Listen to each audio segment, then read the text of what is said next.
but they want an egg to come out of their ass. Keisha, you know what would happen? There would be an increase in Yeah. surrogacies because the men with the loose booty holes But we are live. would We be are the ones live that would with pay. loose booty Yep. holes. Yeah, and then niggas with loose booty holes. That's who would make all the babies. They would lay all the baby eggs. Right, because categorically, when it comes Right. to pain and suffering, Y'all ain't got it. y'all ain't got it, yo. Yeah. Y'all ain't got it. Yeah. Yo, I feel like if Long-term we pain had and to lay suffering. eggs, man, it would be a lot easier. My kids are 15 months and 1 day apart. I was basically pregnant for 2 years straight. You poor baby. It sucked. Oh, and diapers, all the diapers. I can't imagine potty training and changing diapers for that many years in a row. We are No, still I'm good. live, ladies and gentlemen. This is Intelligently Ratchet. They with saying the we live like Ratcheteer. we don't know. I saw it. That's dope. I saw it as soon as I said, "Lay egg out your butt." Lay Oh egg. yeah, and then I said loose booty hole, and so I knew what it was. Yeah, we are. What's going on, y'all, man? We are doing technical things or whatever. We are having a production meeting live on air. That's Candy. We were talking about if men could be pregnant, how would we do We it. wouldn't have to keep And them I pregnant. put out there that we would probably have we would find a way to lay eggs as a general. And then the men would cry about laying the eggs because the General eggs would be egg too big, and so then the men with loose booties would just be surrogates Check. for the majority of the Hold on, babies. Candy. We can't hear you. Can you hear us? Okay. Keisha, can you hear? Keisha, can you hear me? Gotta go back out. Go back. Oh, it's just them. It's just them.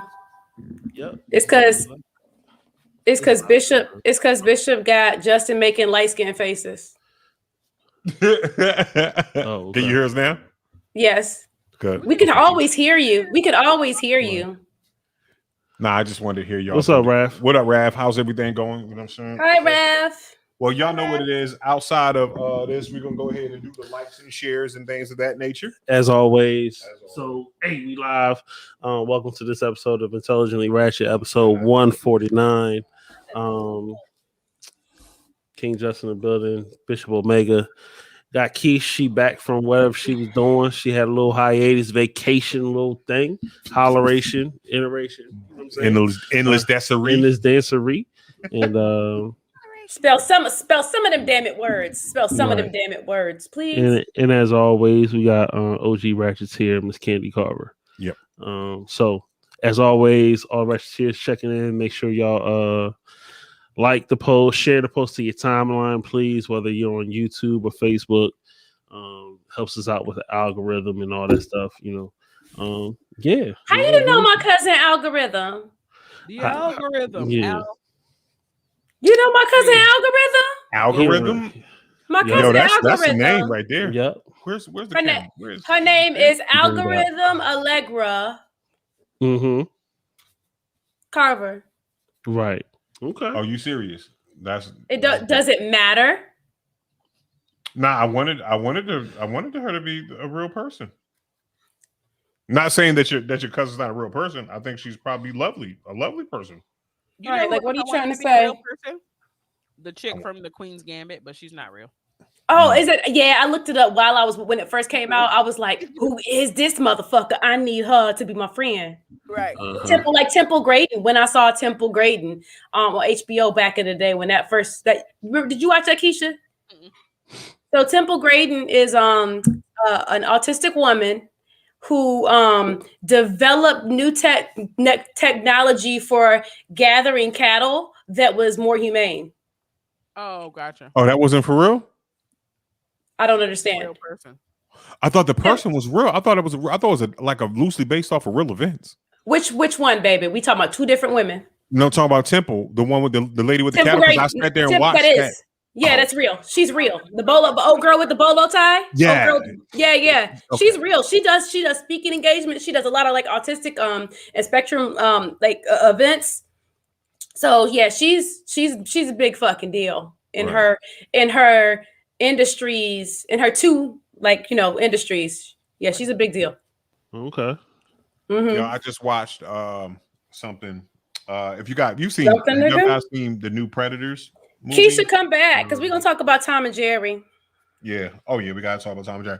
But like I watched the reason why the Predators, the last movie of the Predators sucked, and they had a whole section on one of the reasons why it sucked is the way that they use autism in a wrong way to push the movie plot. And it was like, and when they broke it down, like as a outsider, looking in, you think that okay, first of all, it's just a whatever movie, it's not a good movie. But when he started really thinking about it, I was like, man, I really hate this fucking movie. Like at the end of the day, because they was like the little boy, they tried to use his autism as he was a savant. Okay. Right. Okay. But then they were like, he was nonverbal. They was like, they kept switching his level, his self on the spectrum as the movie went on. Like, you know what I'm saying? It was like sometimes he wouldn't look you in the face. Other times he would look you in the eye. You know what I'm saying? And it was just like they was like, yo, and dude was like, they was like, yo, he had like seven levels of autism. You know what I'm saying? It was like you could, and then he went through them. It was like this word. He had a bunch of different. His characteristics didn't match up. Didn't match up. Characteristics for him, yeah. Right, but they used it to try to explain stuff like where he didn't like loud noises. Like when the bell was ringing because they set off the alarm, he was doing like he was shaking in the corner. But then he got up in the middle of it because the kids had knocked over the chess pieces and then rearranged the chess pieces back to where they were at because he was walking. There was like a chess club. So but then he was like, "Yo, that would be good if he would have put the fucking pieces back in the same place they were at. Like they were all. It was bad, yo. I feel like it's one of those stories you're telling where we had to be there. No. I'm just saying that no. It was just it's on YouTube. You can check it out. The reason why Predators sucked. You know what I'm saying? It was that. So yeah, but they used that to. The last one I watched was with Sanaa Lathan, and I only remember that one like that because it's Sanaa Lathan. Well, her name is Sanaa, though. Huh? Right, Sanaa. Because she was named Sanaa, after. I'm sorry, so Sanaya, Shakira. Because she's named after the place. Okay, Ooh. Don't like her. Yeah, she was named after the place, Sanaa. So Gotcha. like Her. it's a place. That woman, the nice lady. Yep. They played in Love and Basketball. Yep. With the coach from the Steelers. Yeah. Yeah, I'm saying. You got that. After you saw that shit, you can't unsee it. Like as soon as you see that shit, you're like, you good. I have a friend that looks like he could be their brothers too. For real. I've seen him forever that he looked like Omar. You know who also looked like them? Phenomenal. Hey. No, Phenomenal he looks like Phenomenal look like he's the one with a different dad. Damn, don't you hate it, Chloe? So you're Chloe. So you're Chloe. Half kinfolk. Nah, he ain't a clone. He just No, I said Chloe, nigga. I said Chloe Kardashian because OJ Simpson's her daddy. Yes. Well, her daddy's OJ. Right, that's what I just said, boo. Right. You the mailman's son. The milkman? The milkman. Is that what you? Oh, 1971. Shout out to 1968. When was the last time you made your own butter? I've never. I made. Oh my gosh, seriously? It was a part of growing up. Like you go on field trips, and because we had Amish people, never mind. We had Amish people. And so when you go on field trips to like different Amish farms and stuff, or like Amish place called Amish Acres, it was just like every other year you went on a field trip somewhere like that and you learned how to make butter. So like we churned butter like different ways, like this, and like shaking it in jars. Do it again one time for us. Candy, do the first one again. Yeah. No, don't do it again. Don't do it. No. Before I got how we churn the butter? By the Monsters. I've never made it, but I did. I think my kid. That's gonna be that new thing. Churn that butter. Talking about candy. Gonna churn that butter. When he was 8 years old, 7, 8, yeah. And I came home, and he had a little Tupperware container, and he would just shake, making his own butter at home, like with the milk out of the refrigerator. Yeah, because you can. I mean, technically.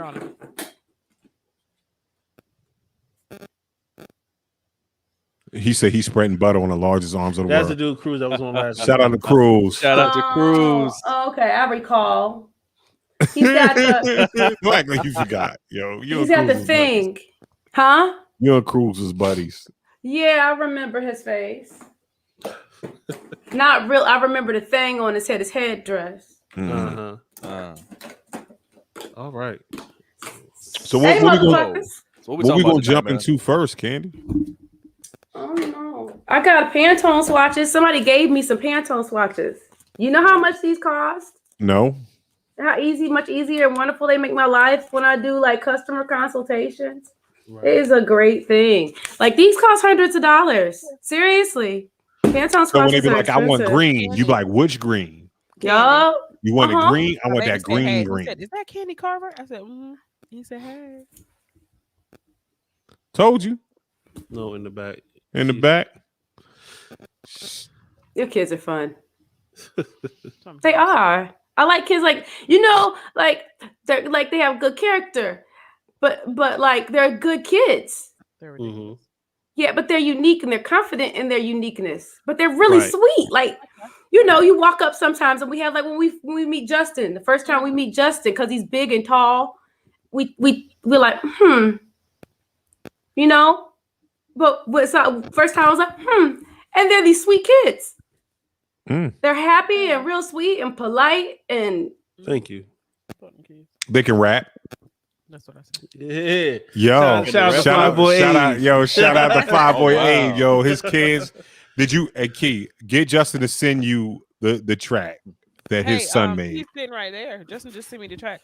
My Yo, kid nah. makes music too, and he found out last night that his music is on TikTok, and so they're like, Oh, word. four little white girls doing a dance to one of his songs, and it's Oh hilarious. shit, That's what's up. that's How what's it up. Wait. You get TikTok. hold famous. on, is that How a it good starts. thing? I don't ever know. Yeah, Some people like if are your funky songs about on, it. like your songs on TikTok. Yeah, I guess. So somebody sent me an email. A producer sent me an email with songs to use as back ends for like my art videos. Okay.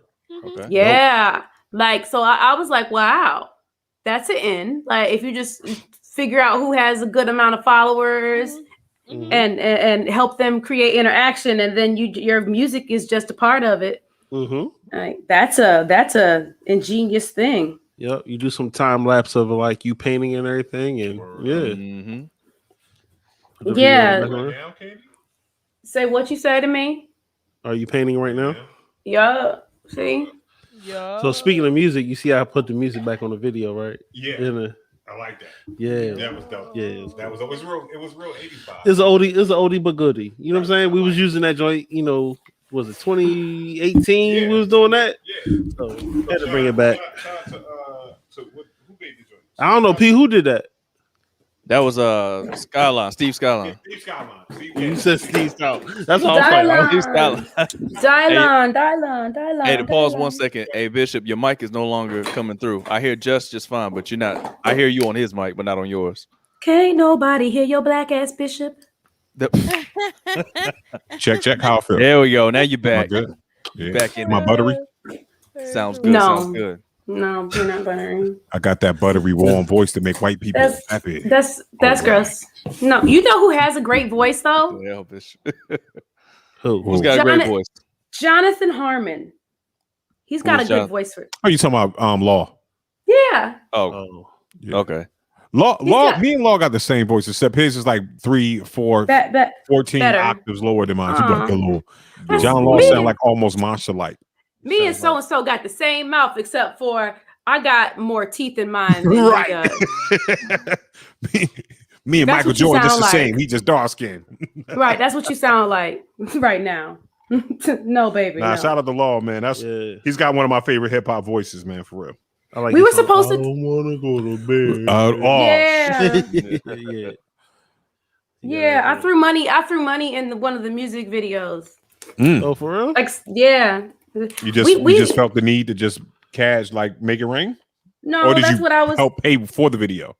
That's what I made. No, I literally was in the video, and there's Throwing a money. scene where Okay. I'm throwing money. Yeah, that could have gone either way. Like either you Yeah. This invested person in has a them great to voice. make You the know who that video, is? or you were actually.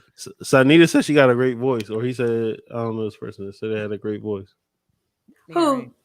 Jonathan Sunny. Harmon? Sanita. Sanita. Sanita? Sanita Brown. I'm so upset. San- I'm so upset. Sanita. You know what I'm saying? Sanita. shit. Look, man, I had somebody pronounce my son's name Avari, and his name is Avery. So Oh, they put the intonation on it because he's Blake. yeah. Blake, all the Blake. All the Blake. Blockade. Get blue. Okay. Mm-hmm. Hey, Aaron. Hey, Aaron. That's exactly what it is. Present. What? Hey, Aaron. I'm Aaron. Say your name again. No, I know we tearing your name up. I'm sorry, boo. She said y'all messing my name up. We are killing it. Sorry. And that is years what- ago, I saw something on the internet, and the girl, it was spelled LE-A. Ladasha. Lamangelo, Like the actual dash, Ladasha. Mm-hmm. Yeah, it was Ladasha. I had a student named It was real. Jamarcier. I had Jamarcier in my class. Like RCA? Jamarcier. Jamarcia. That sounds But with an French. R, Jamarcier. He won't French. And then Jamal I still got had certain je ne sais quoi. What I up, had Mills? I had a Kadaciel. But it looked like it looked like kind of like kaleidoscope. The beginning looked like Kaleida, but it was Kadaciel because her mama took like 4 people's names and made her first name. Yeah, we creative with the names. Yo, shout out to black folks. Yeah. That's not creative. Shout out to everybody with a love that don't need it. You know what I'm saying? What a love Or extra letters, extra letters. doubled letters. Love them. Shout out to black folk. Shout out to black folk. Because I like it. I like it because if your mom named you a name because she thought it looked pretty when she wrote it down, shout out to black folks. That's We, how my mama but- said, my Kareem. youngest son's name. I was just laying in the bed one night with a big belly, and I was writing names. Mm-hmm. And his came across my pen, and that's how he got his name. His first name. His middle name is after my mom. Let's see, look at that. Because it looked pretty. And your bubble. Do you write bubbly, Key? I haven't seen your handwriting. Do you write bubbly? No, I don't write bubbly. My handwriting is terrible. remember when we used to write letters and we used to fold them up all cool into different little sets? And I had shoe boxes. I had shoe boxes full of letters. Do you still have them? I don't know. That's a good question, Keisha. I'm not sure. I know I did. I remember. I'm gonna go back and read those. I think the little time before last that I moved, I threw them away, but I read them first. But I threw them away because they were like at that point probably 30 years old. Do you keep old cards too? No. I saw a meme today that said it was like a guy like with a crying face, and it says when you see her use your card as a dustpan. That's me. I don't keep it. Oh, that's cold.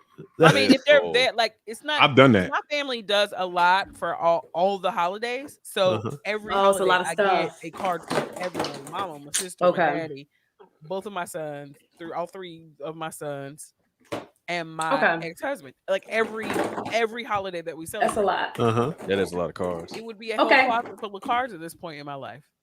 Okay, I'll let it slide. Unless it's like extra special, I don't keep them shit.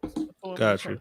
I keep all of my letters and cards that my mama gives me because she always like writes nice shit in them. So, what would you say is an appropriate time to keep a card? Like what's just the life card that they don't write anything personalized or whatever, and they let's say it's a happy birthday card. Stuff in them or whatever. Let's say it's a happy birthday card. Just the card, and they sign love. Yeah. Happy birthday to you. I throw it away with the rest of the wrapping. For real. No, it depends on who it's from. So it depends on who I it's throw from. it away when I throw away the wrapping that the gift came in. So that's like 2 days later, basically. Damn, Keisha. Okay. I'm writing Keisha's cards on motherfucking newspaper, nigga. Shit, the free ones. I do. Yeah. You know what I do? I keep it for. I like to do this right here. I like if it's a birthday card. or a Christmas card. I like to set it up on a mantelpiece. Uh-huh. You know what I'm saying? With the card there, happy birthday, with all the rest of it. But it can't be a lone card. So if I got 3 or 4 cards, I'll set them up. And then like a week later, because I got the rule, as soon as one of them fall down, they all got to go. Everybody got to go to bed. So you know what I'm saying? Everybody because you don't keep, you know what I'm saying, the cards. And Alan, my beard is not a weave. It is, you know what it is? This is fine alpaca fur.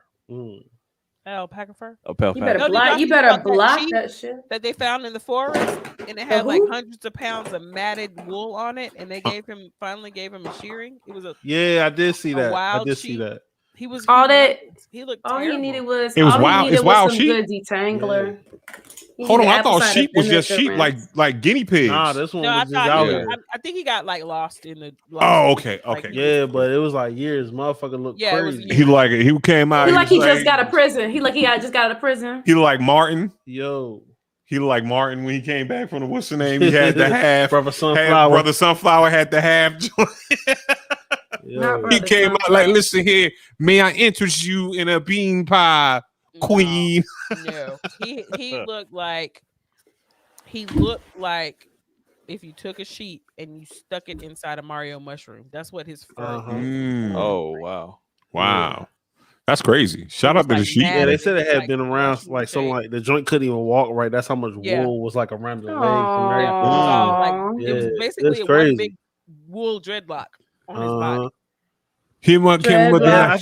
How many pounds? Was it like 200 pounds or something like that? It was something crazy. It was like hundreds of pounds. Yeah. How many ounces are? Can I say this though? When they cut his wool dreadlock off, did Return of the Mac come on? Return of the Mac. Yes, it did. You're gonna have to give him like a couple weeks to get that new growth in because he was like naked. They had to like cut him down to the skin. I know he was cold. He cold as hell. Yeah, he was cold. Shit. I appreciate y'all. Sweater. That would have been nice. Take a blanket. Right. Ooh, shit. Come on. Give me some of that wool back. Shit. Make a blanket out of the bitch. Put it on my shoulders. Do something with it. But yo, do you think they could wash that wool and use it for charity?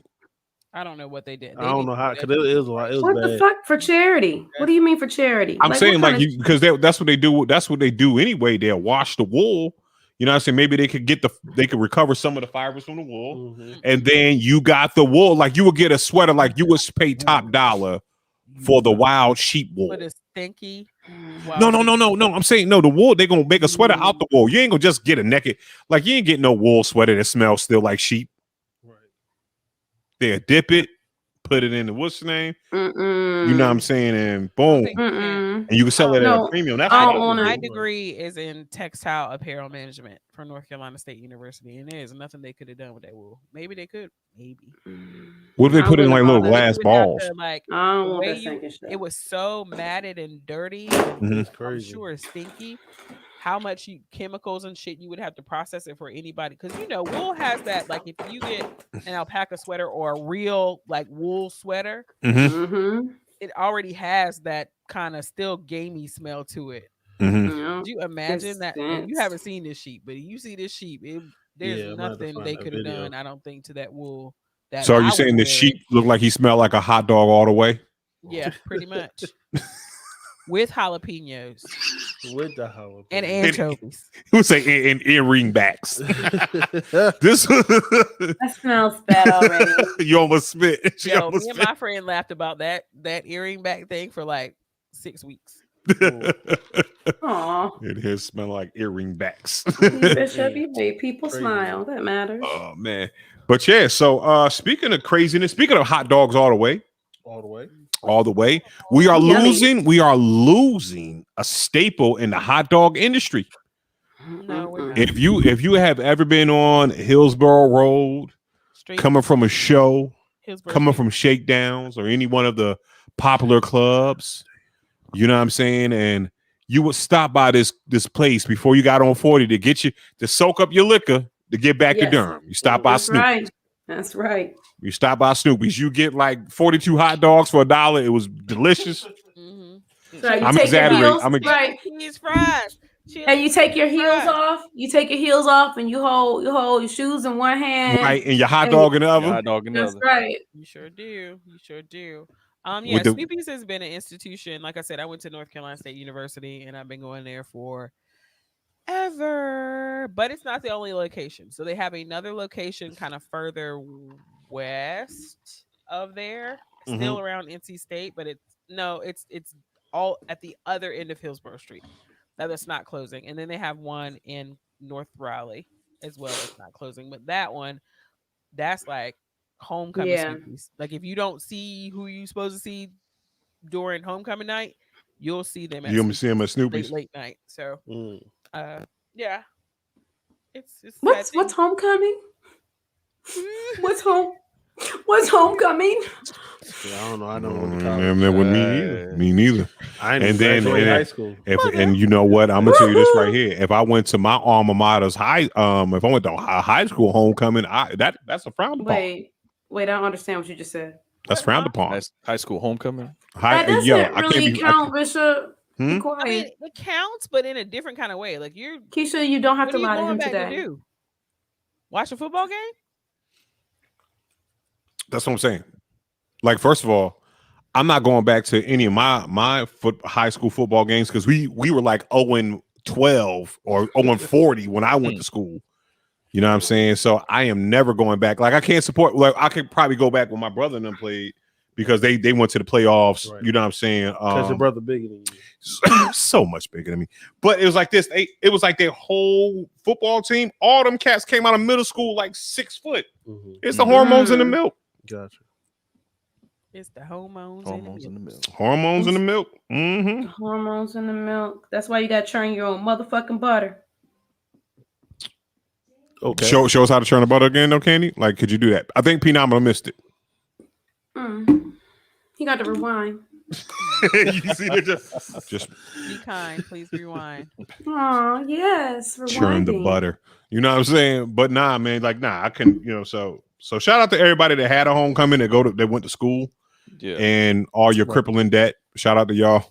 Yeah, that is some hate. Shout out to your hundreds and hundreds of $1,000s of debt. Was it worth it? Was it worth to work in the same call center as me and Justin? I'm sorry. What'd you say? What'd you say, Keish? I try to talk my kids out of that shit every day. What going to school? No, just make sure you know what you want to do.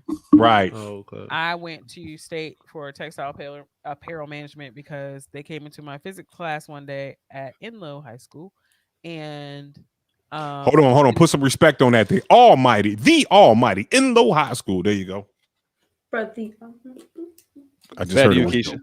Go ahead, Keisha. And they did a presentation. I was like, "Oh, that's nice." And I put my name on a piece of paper, and then I got a letter that said, "You have a 4-year full ride scholarship." So, through various iterations of not doing what I was supposed to be doing, that 4-year scholarship turned into a 2-year scholarship. But I finished school, and I finished well, and then probably a year. Yeah, we just gave you applause. Oh, thanks. That was very scary.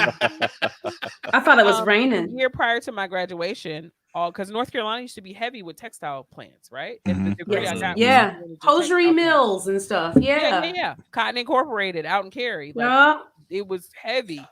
Probably the year that before I graduated, all the textile mills moved to Mexico.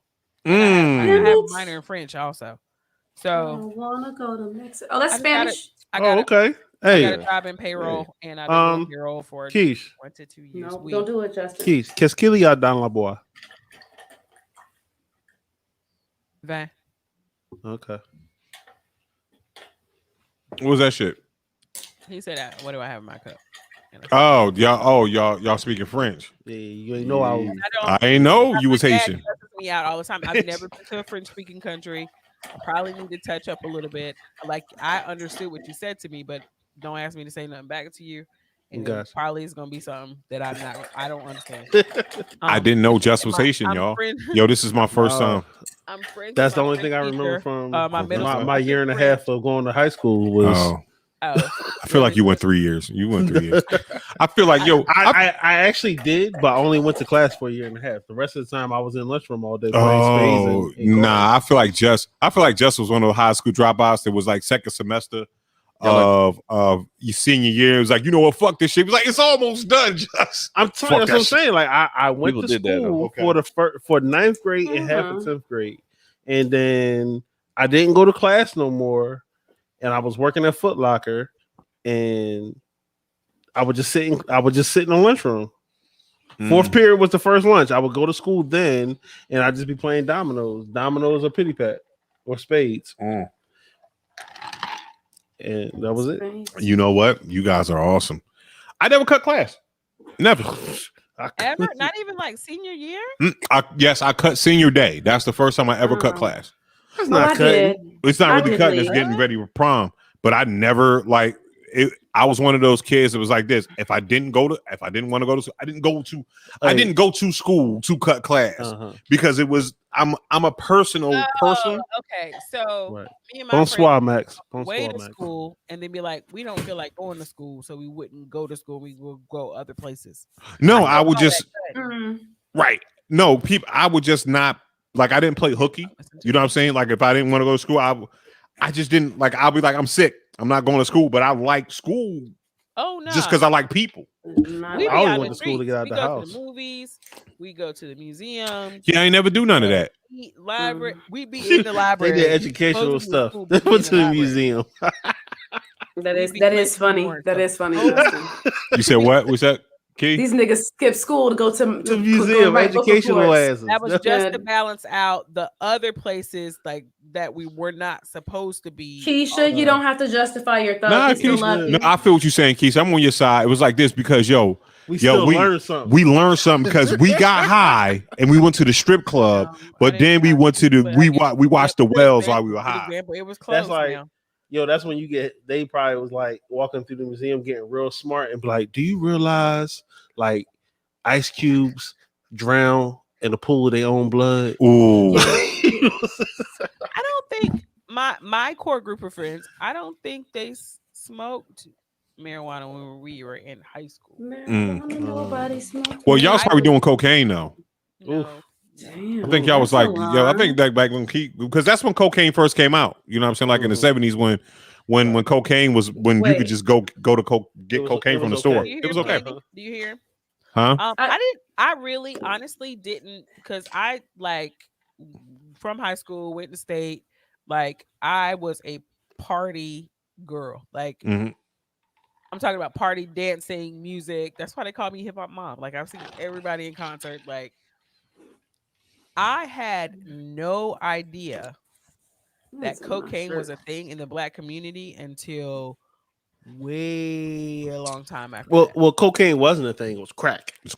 No, cocaine. Cocaine was a thing. Cocaine was a thing. In your neighborhood, but I know Black people that have casually been doing coke for a long time. Exactly. Shout out to casual cocaine heads, man. No idea until something came up, and I asked, and my friend was like, "Yeah, bitch, where you been?" I'm like, "Nowhere around this." Like I'd be immersed in the club, hip hop club culture, and I had no. They was doing cocaine too. Like one of the only naive points in my life where I can say I was absolutely naive of this point. I had no idea. I thought it was white boy shit. I grew up around white boys. I had no idea. It was the great equalizer. It was at the time. It was the great equalizer. Everybody was cocaining. Man, shout out to cocaine. Everybody was cocaining. Everybody was cocaine. Cocaine use you know what? And I just found this out too because I like to watch crazy stuff. Like if you go to Hulu, they tell you about like the history of foods. So they were talking about like Post and Kellogg and all that stuff and how they brought in cornflakes and all that stuff. But they were talking about Coca-Cola. And they said right now, Coca-Cola is the only company that still can import coca leaves. They're decocaine coca leaves that they still use to this day in their recipe for cocaine. for the soda. For Coca-Cola. They de-cocaine the coca. Yeah. Yep, they take it out. And So then they one take Coke to the another. cocaine from the de-cocaine coca leaves, and they process it and they ship it all over the world. ship it all over the world. Right. They don't throw it away. Nah. Yeah, that's hilarious. That's what I'm saying. They de-cocaine the coca leaves. They take the coke out of the coke. They keep the coke. So it's a little like bit of coke, but CBD. not the high part. So it's like CBD. CBD or cocaine. You absolutely right. That was the instrument point. That like still do it. It's legal for them to go ahead. So they get the coca leaves and they de-cocaine the coca leaves so you don't get high anymore. Like way back in the day, like yeah, that's how you get the babies to go to sleep at night. They would give you heroin. Here from Cleveland, and he would go. I worked at Winn-Dixie when they're familiar with Raleigh. Drugs aren't bad. Winn-Dixie in North Hill. I worked there, and there was an older Latina lady that worked there, and my granddaddy would come and pick her up for lunch. But so once she got interested in my granddad, she would talk to me. She'd be like, yeah, somehow Robitussin came up, right? She wasn't feeling well. Robitussin used to have coke in it. That's not surprising. I can believe that. Everything had a little coke in it. That's what everybody was normal. Like, I think we should get back to it. I think we should get back to putting cocaine and shit responsibly. That way we could probably get off of cocaine and you know what I mean? That's what we talked about last week, ain't it? Ain't that what we talked about last week? Yeah, we need to start doing we need to start putting more natural cocaine and stuff. You know what I'm saying? Gluten-free cocaine. Good old gluten-free cocaine. Did she was like, she's like, oh, I gotta do some cocaine. But we gotta also speak. I'm scared. Like I could never. But I want to say this. I want to say this right here. Like, I feel like if I was on cocaine, like, listen, I would be I would change the way I dress. I would get, because first of all, I'm gonna get mad skinny. Then I'm gonna grow the nail out. I'm gonna grow the coke nail out. Like, why are you gonna get skinny, Bishop? What are you talking about? Bishop, hold on. Time out. Why are you gonna get skinny? Are we not gonna address the elephant in the room? What's that? I mean, I can see from the Zelda shirt here that you've already lost some weight, Bishop. So this is a tight shirt. Because I'm real. It's like this. So I got an athletic cut shirt on, so it make my arms and shit look bigger. But you know what I'm saying? Like, I look like I'm up under here. Like, I'm Diesel, but I'm not. It's the cut of the shirt. That's all. That's what's up. Wear lots of those. Just do what you got to do. Athletic cut shirts, for fellas with tummies, it's tighter here, right? It's tighter up around your chest area where where your man titties can look like pecs. You know what I'm saying? It's a little cup under here. That makes Push sense. my man titties up. Raise them up. You know what I'm saying? Make me look naturally. You know what I mean? But it's cut full in the tummy area. So that way it makes it look smaller. You know what I'm saying? So I just got tight sleeves on. Okay. Good move. It's a good move. Okay. So if you got a little extra weight, fellas, go out there, go to Target, get you the athletic cut shirts in an extra large or a 2X. You know what I'm saying? You be out here, all this work just did in the gym over the summer. Listen, I'm out here with him right now. Ew. What up? Hey, he just gave y'all a bar. That's a bar right there. Bars. He just gave y'all a bar. He out here doing, like, I work with Justin out in the twice. Okay. This nigga had me doing 100, a set of 100 on everything. I believe it. It sounds like just. But that was just like, nah, we gonna do mad lightweight, but we gonna do 100 of it. Oh, that's good. Yeah, repetition. High reps, man. Listen, yeah, gotta get that pump. Listen. I was up under there, but that was the hard. Like, no, I just stopped going. I gotta go back to the gym. So yeah, I'm glad they open up now. Like, you can go. They open up 24 hours now. Good. So I'm like, cause I can get back to my. Cause I do better working out at night. Mm-hmm. I can go to the gym 9, 10 o'clock, get my workout in, and then go home, go right to sleep. Really? I can't get up in the morning. It wakes me up. No, I can't get up at 4 a.m. and go to the gym. I'm not a morning person. Oh, that's right. Yeah, I'm morning. Let me get up and do stuff in the morning. If I can get everything I need to do, that like physical or using my brain by 3:30 in the afternoon, I'm great. Nope, don't want to do it. So you can shut down at 3:30. That's right. Kenny did say something about that last week. Mm-hmm. But also speaking of shutting down, or maybe the alternate of shutting down, let's talk about our good people in Texas. Hey, talk about they about to lift the mask ordinance. He said, "Yo, we done. We done. We done. Yo, Throw them away. so one of my homegirls hit me up and was like, "Yo, what y'all gonna be talking about on Facebook, right?" And I was like, "Yo, we gonna talk about the homeboy, in Texas, the Texas governor just lifted the mask on it." Oh, so she was like, "Oh, you talking about the murder governor, the mass murder governor?" I don't think so. like, "Oh, I shit." really I don't know, and it's kind of a kind of six one way, half dozen the other. Mhm. It's also Mississippi and one Yeah. other state, I believe, that alleviated the mask mandates and just basically full open back to business. Now, if you think about vaccinations, there is the possibility that they'll hit the sweet spot between vaccinations and reopening, which is a good thing because people don't get sick and die, right? Sick and or die. But it's a bad thing because it adds fuel to the anti-maskers' fire, because they're not going to look at the fact that there's an what the fuck? There's an increasing amount of a number of people who are getting vaccinated, and Texas or Mississippi or whatever that other state is are building their herd immunity, right? They're just going to look at the fact like, hey, our governor blew the doors wide open and it didn't make a difference. I mean, y'all seen the comments in the rhetoric from people who don't believe in the science behind this disease. Right. But only time will tell. We'll see. We're monitoring the numbers, and we'll see whether cases increase or decrease. It could. Did your mothers ever tell you, or grandmothers or great grandmothers ever tell you, that the first snow of the year, it might have been the last snow of the year, I don't know, but it kills all the germs and the organisms, so you don't know it's the first snow. So my mom was famous for making snow cream, but she would never make it with the first snow of the year because she always said it was dirty snow. That dirty snow, right? It cleans all of the bullshit toxins and shit out of the atmosphere. Right. Old wives' tale, right? They just had a huge snow. So, and there's always so that's why they're opening, because they need the tax revenue after fuck shit happened in Texas. I mean, it was political, but I just had an aha moment. Okay, keep going. Is political as well. And there's a balance, right? People are hurting. Not only this guy I know from Texas that lives in Texas, he called it Snowvid, not only from Snowvid but from COVID, right? So I would not want to be in any of these governors' shoes to try to make this decision, and everybody's not going to like you, but we'll see what happens in Texas. Right.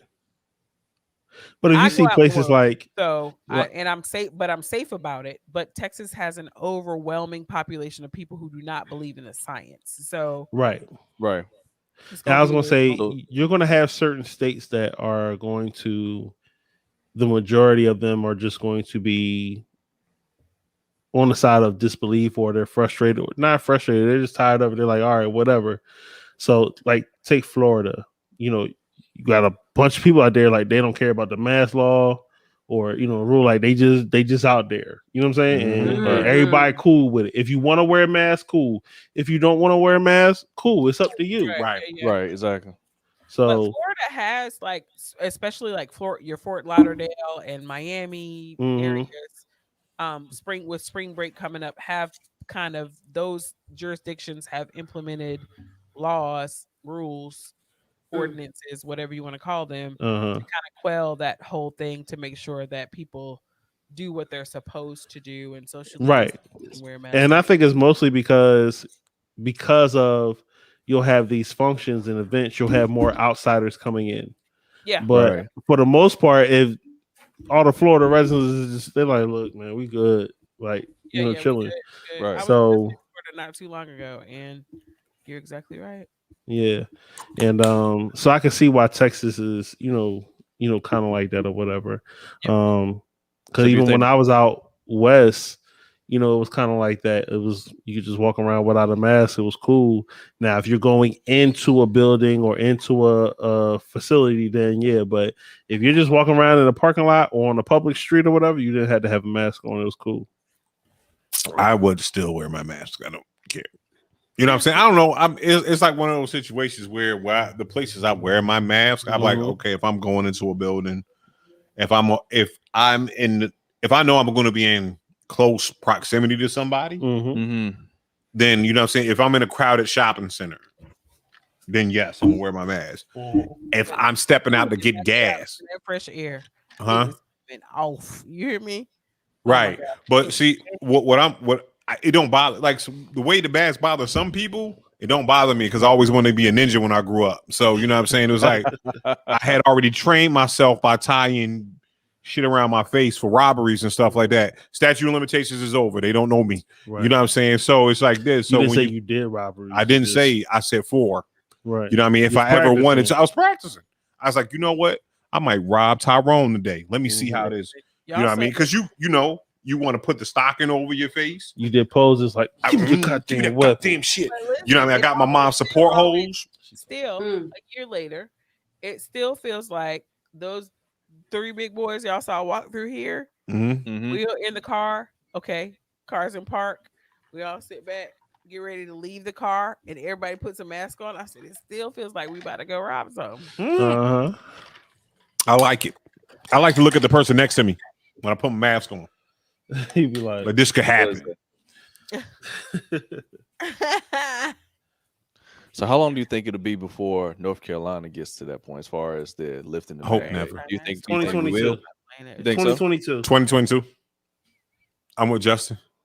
Okay. You know what I'm saying? Because shit, we already fucking up and bringing the kids back. We're gonna be one of the last ones. They fucking around and bringing the kids back in Durham now. Yeah, how y'all feel about it? Especially with your wife being an educator. How do y'all feel about that? Oh, my baby is staying at home because they don't know what the fuck they doing.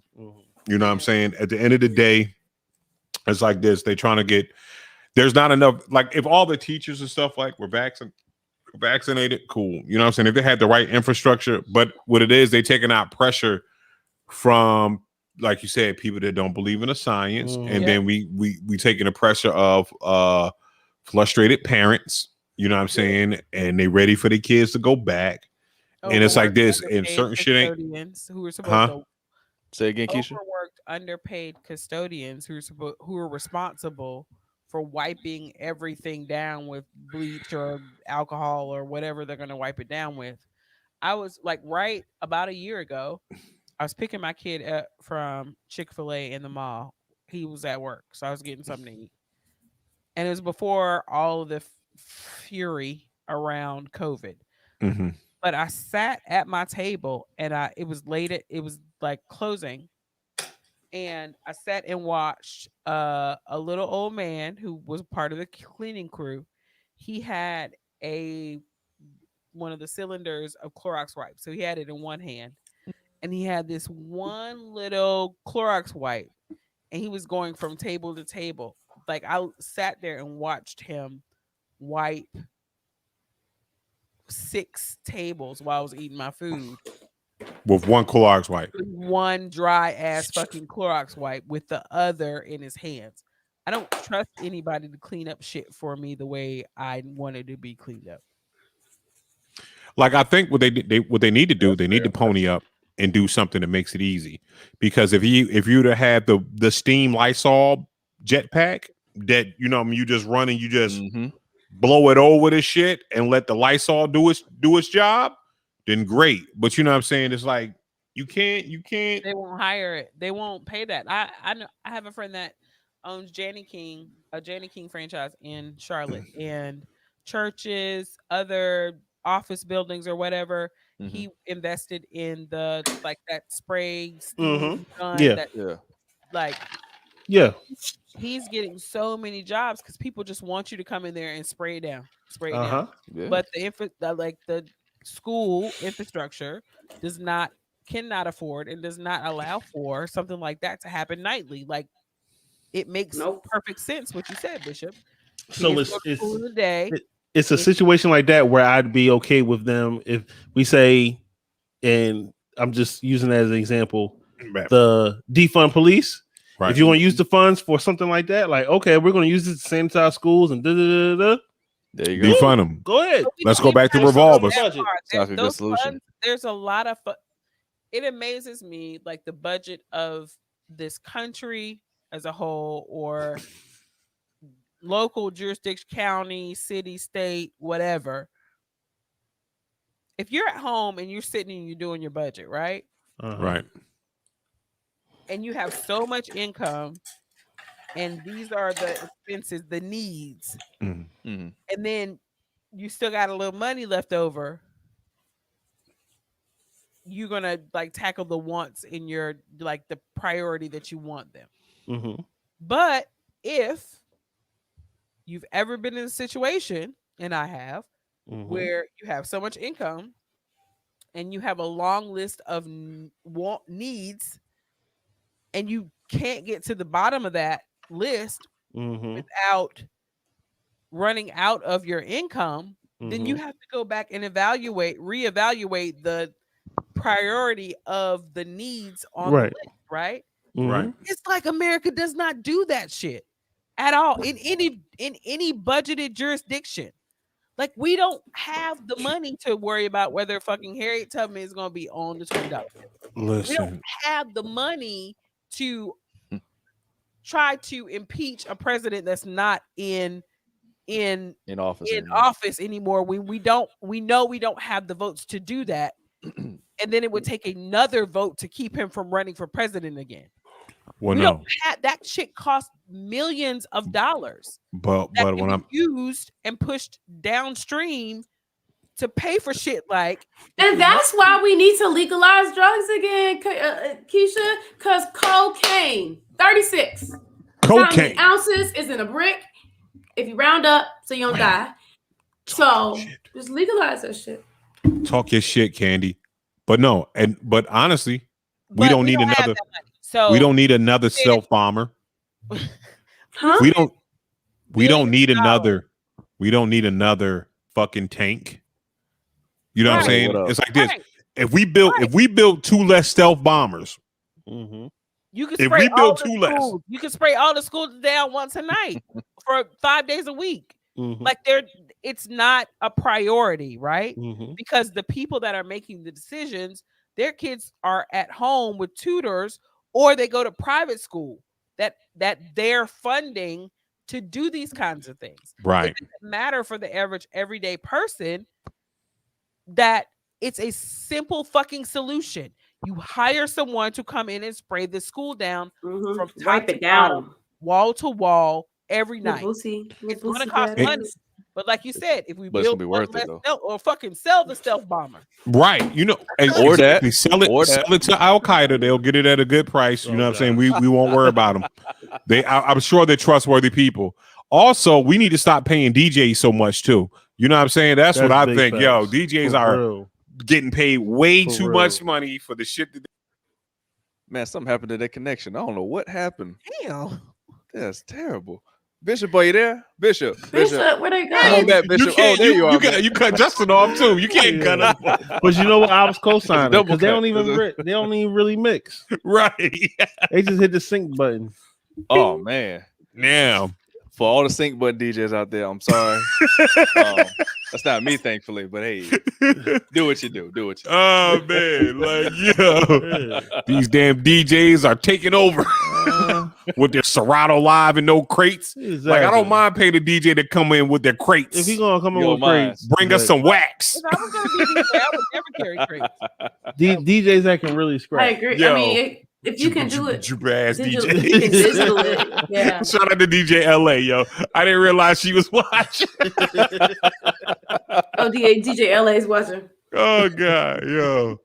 Nah, She that was be more. on. That was more directed to a P9, and I'm sure you should get paid as every. Fuck that! You in the joint. If you ain't bringing no scratch, there ain't no fuck. Wiki ass niggas. My homegirl L Bugs a DJ. Also, she's also a gamer. Go watch. Find her Switch and all that stuff. I mean, her Twitch is dope. Switch. Yeah. You know what I'm saying? Find her Switch. What y'all know about finding your own Switch? What's your CDJs? Speaking of We have to DJ, give our own Switch. I watched Maceo tonight. That's what I do most nights. It was dope. I caught a glimpse of Maceo. It's like the 31st, maybe. Mm-hmm. I don't know. I can't. But it's the anniversary of 3 Feet High and Rising, and he played almost all the songs. It was amazing. Oh wow, that's This dope. just Right? really helped me get through not being able to go out to the house. But hey, Keith, as a De La Soul, I miss concerts. Me too. I know miss that's concerts. We just had all a do. concert. Calm down. I've never cried on the show before, Kenny. You keep fucking on. I'm gonna cry. I cried on the show. I want one more concert. If I can only get one more concert. You ain't go to the ever. D'Angelo concert? You go to the D'Angelo concert? Hell no. I want to go see Jeezy in Atlanta before Jeannie had babies. I do. I was supposed to, and then they changed the lineup for the what's that called in Atlanta, the one music fest. He was one of the headliners, and I bought tickets because that's a thing. I want to go. I wanted to go see Thug Motivation 101's 10-year anniversary, but I had an event that night and I couldn't go. So now I just want to see him before, because it don't matter. We don't have to worry about. We don't have to. Jeezy. I did. I do. Always want to see. I love Jeezy. Nothing wrong with that. I went to was a One Music Fest. Like, it was the best. Saw Nas at One Music Fest. Were you there for the Outcast reunion? I don't. No, because ours had like Crime Mob and like some. If you buck, no, but it was Outcast. Yeah, it was Outcast. Sleepy Brown. So we. Who's the guy? Attention, Bone Crusher. Bone Crusher. Okay, so yeah, so Erykah Badu was there. Like, no, dope as hell. But Big Boy was and Sleepy Brown. So if ever you get an opportunity to go see Big Boy tour, don't sleep on that shit, because I thought that it was just, I was like, what the hell is he gonna perform? Mm-hmm. Right, yo. So Sleepy come with him. And they do Outkast songs too. Yeah. Okay. So like, if you ever get an opportunity, it's worth your time. You know who did that it's too? It's not Candy? Andre, but it still works. No, I don't. I didn't realize I went to a concert in Hampton or whatever, and this is maybe I want to say probably about 10 years back, and Fat Joe was performing, and I was like, man, how the fuck is Fat Joe performing? And then I hadn't realized that Fat Joe has so many hits. You be like, oh shit, I forgot that Fat Joe made that hit. It was just like, it was like one of those situations. Like he was like, oh man, oh y'all forgot, and he was saying that shit was like, oh y'all forgot I made these hits, and you like, god damn it, Fat Especially Joe. that Don Cartagena album was crazy. Right, and I'm like, I see why you're still relevant, Fat Joe. Like you don't know, like that new song. You don't like. What about? What? Whoa! Talk about. I don't like. You don't like the Sunshine joint? No. Why don't you like? What about it don't you like? You don't like the beat? You don't like the verses? What? It's just not good to me. I don't like the beat. I don't like it. I just don't like it. I don't like. What about the Foreign Exchange joint. concert? What about the Foreign Exchange concert at Cat's Cradle? That was a good one. That's always good.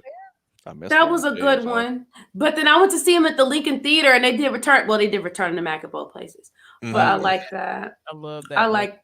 Yeah. That was a nice night. That song, the original, not the Fontaine. Oh, like, I was like, people that hate it.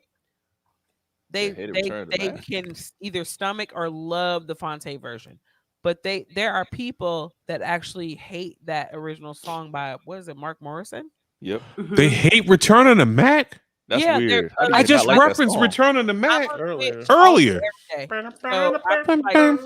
when I'm yes, I am chatting with people, and DJ say out loud, I'm not playing that fucking song. Like, I'm not. Wow. They tripping. Yeah. First of all, sure. Anybody that don't like the original Return on the Mac or the original Before I Let Go, you know what I'm saying? Listen, first of all, Beyonce, great artist. Fuck that. But yeah, I agree. Before I Let Go, that shit was because and I want to say it's right. It's because I'm old. It might be because I'm old, and during our years of going to the club when we was hyping the club, they always played that shit at the end of the club. That's how you knew the club was over. Yeah, exactly. Well, I don't not. That was the club ending song. That was a club, and guess what? You stayed in that motherfucker until the DJ dropped the joint, and you could sing "Before I Let You Go."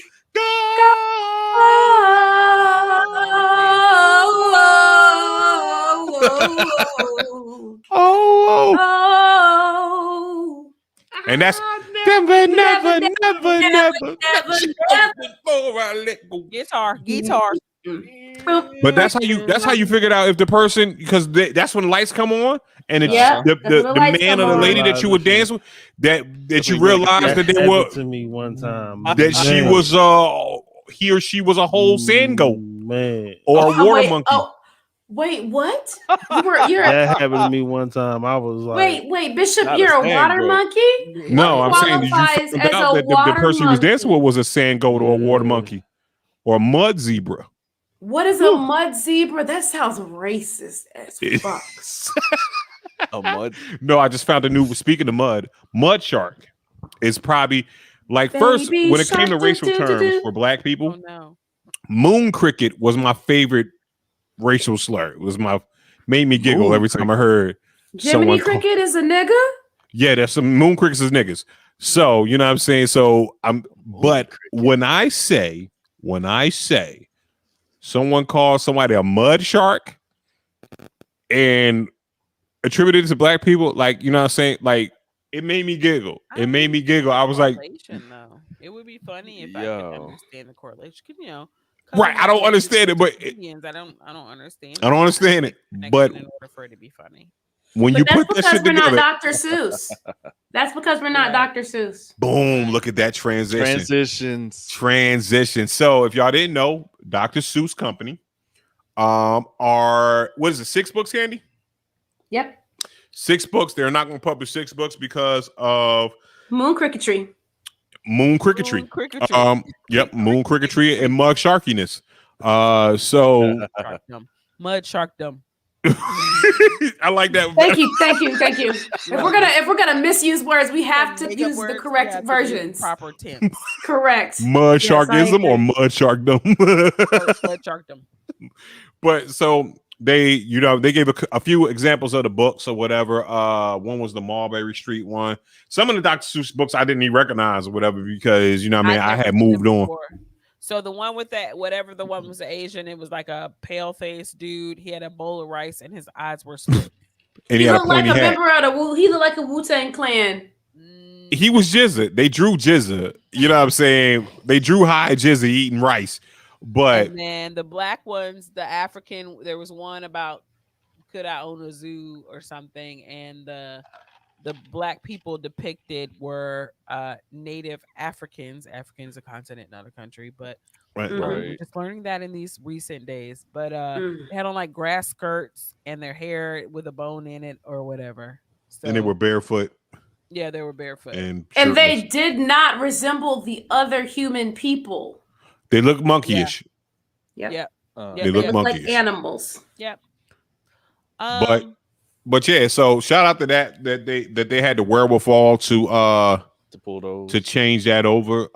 You know what I mean? Dr. Seuss was like, he was confronted about that, how he did Japanese Americans, how he's protected because he used to write for the New York Post and the New York Times. He was a cartoonist for them, and how he portrayed Asian people. And he was like, he admitted himself, was like, yeah, you know what I mean? It was but we got to talk about it, like it was a sign of the time. Right. Everyone was doing it. They didn't know that the shit. Comedian man, I'm going to ask you this. Go ahead. Because you actually read the article. I'm so proud of you. Mm-hmm. But I'm going to ask you this because just like comedians stretch reality to make jokes, cartoons are meant to be funny, right? Mm-hmm. They may impart a lesson just as comedians. So those depictions of people, non-white, and even the regular people in Dr. Seuss drawings are obtuse. The Who's, right? Yeah, the Who's are a little abstracted drawn. Right. Mm-hmm. So is that the same method, kind of, that he's trying to invoke comedy from art and words, just like a comedian takes a fucked up situation and makes us feeds laugh. it and grows it and wraps a story around it to get laughs. Yes, yeah. I mean, because what it is this right, and as a comedian, you know what I mean, which is a form of art. You know what I'm saying? I think when it comes down to comedy, it's one of those situations where we have no choice but to pull the ridiculous into words, right? We have to, as a comedian, you have to take life's ills and your problems, and you have to change that to funny, right? So it's okay to, you know what I mean, when it comes down to if you want to talk the racial stereotypes and black people do this, Chinese people do that, whatever, right? Because it's supposed to be overt. Attempting to paint a picture in trying to paint a picture. Right. Nice. Right. But ain't nobody coming to see you, Otis. First of all, okay, that's okay. I you know what? I'm gonna take that. You know what I'm saying? Maybe I can't put squiggly lines on paper, but you know what I'm saying? I can't paint the lines, so I'm gonna make my own squiggly lines. But listen, at the end of the day, it's kind of like, I see what you're saying, Key. And it's like, but if you're writing political satire and then you're painting a group of people, if you're painting a group of people and you're saying this is a bad group of people and this is how they look and here's a stereotype, and you're only making fun of that one guy. I haven't read the books yet. Right. But you're only making fun of Asian people, the enemy in the book, or were they? No. I'm talking about when he did it for the New York Post. Okay, that's what I'm saying. When he said he made a mistake about that. Now, if you're taking the Family Guy aspect of it and you just fucking with everybody, then I can't be mad at you. Right. But it seems like at this point, it seems like he did. It seems like he did. But what it is this right here. Remember, but there weren't as many different group segments of different types of people that go this way and go that way and go this way.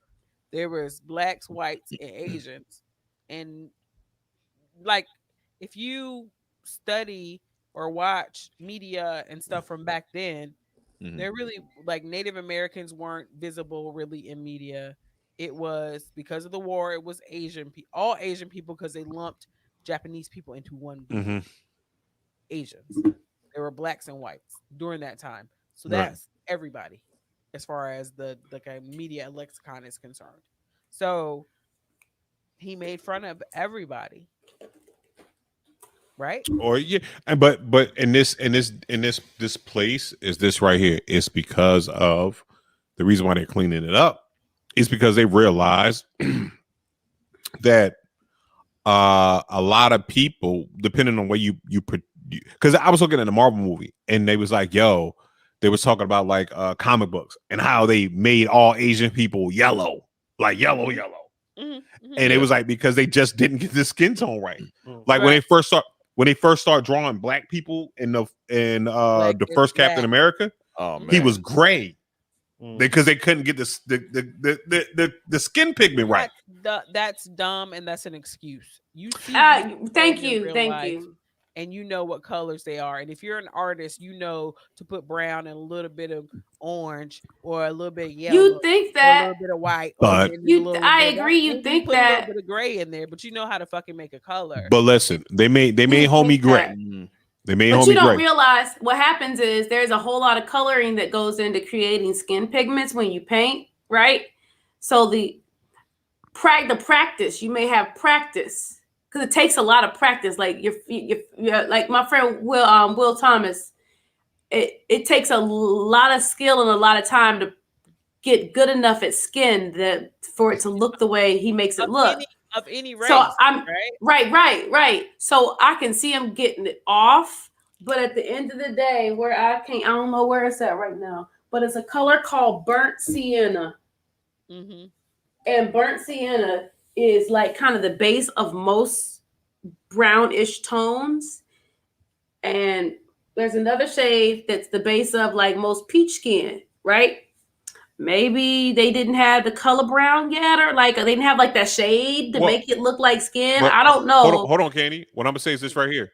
But this is the same comic book. The only reason why Incredible Hulk is green is because they did not have enough pigment or whatever for the actual That's why he was gray at first, and then they switched him over to green because they drew too many white people. They didn't have enough white people pigment left, so they made him green. Is that what you're telling me? That's what he said, Keisha. That's what he said, Keisha. They didn't have enough white people pigment. They was like, decided to make him green instead of. Because when they did wait, hold on.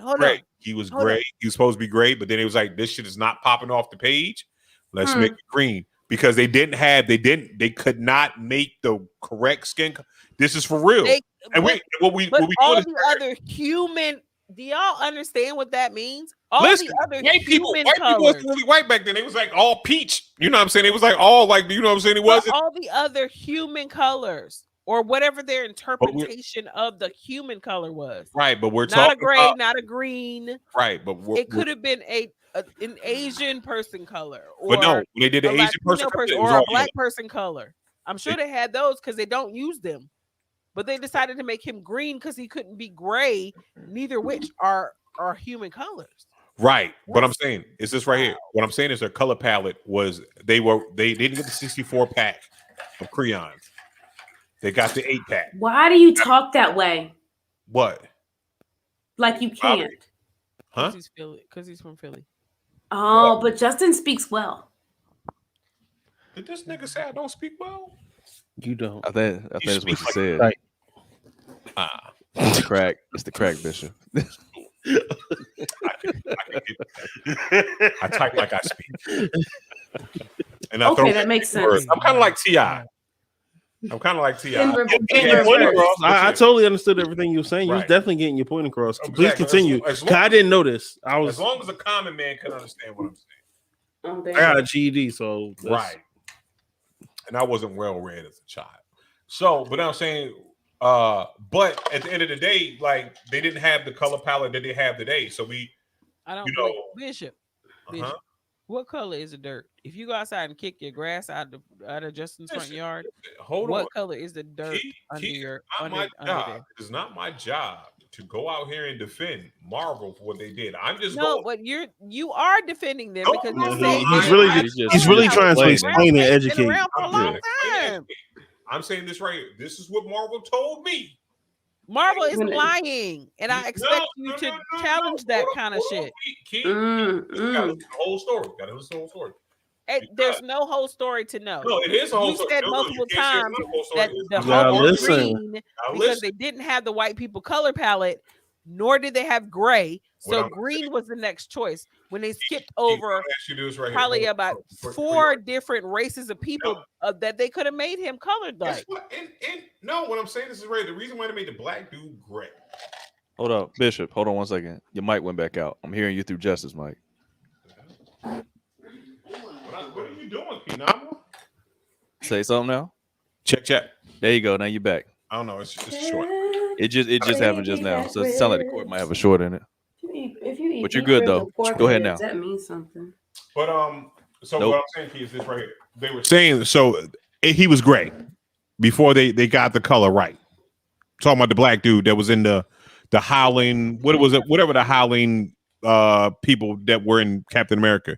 So they sent it to print, and the editor changed the dude to a white skin tone. And Marvel was like, Stan Lee looked at it, was like, no, this is a black guy. They thought they made a mistake. He's like, no, this is a black guy. Gray. Because they didn't think that. No. It's wrong, Keisha. It's wrong. What? Keisha. No. Wrong. It's not okay. It's wrong. I still fuck with Marvel because in the past, just few years that I've been interested in them, they made huge changes. But to say them niggas had gray paint and they didn't have brown paint, the brown wasn't coming up right. Whatever, they could have made him any kind of brown. They control the narrative and they know that. So you're saying what I'm saying is this right here. The then why did he change it back? Then why did he have them print the comic? Stan Lee didn't see everything that went out of the door. If that gray man had gone out of the door, he would have been gray forever. Gray forever, not black. and they could always look back and say, "Oh yeah," they could tell Look at the exact same. You know what I'm gonna say, story Key? you're We telling. gonna put a pin in this. We're gonna do straight to tape. We're gonna put a pin in this, and I Ooh, want you to tape and go. pin. I No, want because, you to yeah, go. this fits perfectly. But I want you to I'm gonna go, and finish, I though. want you I'm to gonna look at the finish. documentary. They could tell the exact same. So when they're asked why is such and such gray, they could tell the exact same fuck story you're telling now, and the nigga would never be a black man. You cannot be an Black angry Negro. children could not The that nigga black would children never could be look a at black and man. see themselves represented Representation. Representative. years Represent, before represent. this age came to years. But hold on. When I say it's right here, that's what I'm saying. The whole story is this right here. But shout out to Marvel comic books for people, because even in the crowd, even people that were not there, they tried. What it is right here. Could they got the color palette absolutely wrong? Absolutely, I'm agreeing with you. You know what I'm saying? Don't think they made the dude color palette. No, like, hold on. Because brown we isn't talk on about a color we talk palette. about 1960s comics. We're not talking about like the HD. I know people that lived in the 1960s, and my mama was born in 1950, and she used to draw with brown crayons. Like you said, like, they ain't had brown paint. Now I'm saying this is right here, but we're not in the comic book media, are we?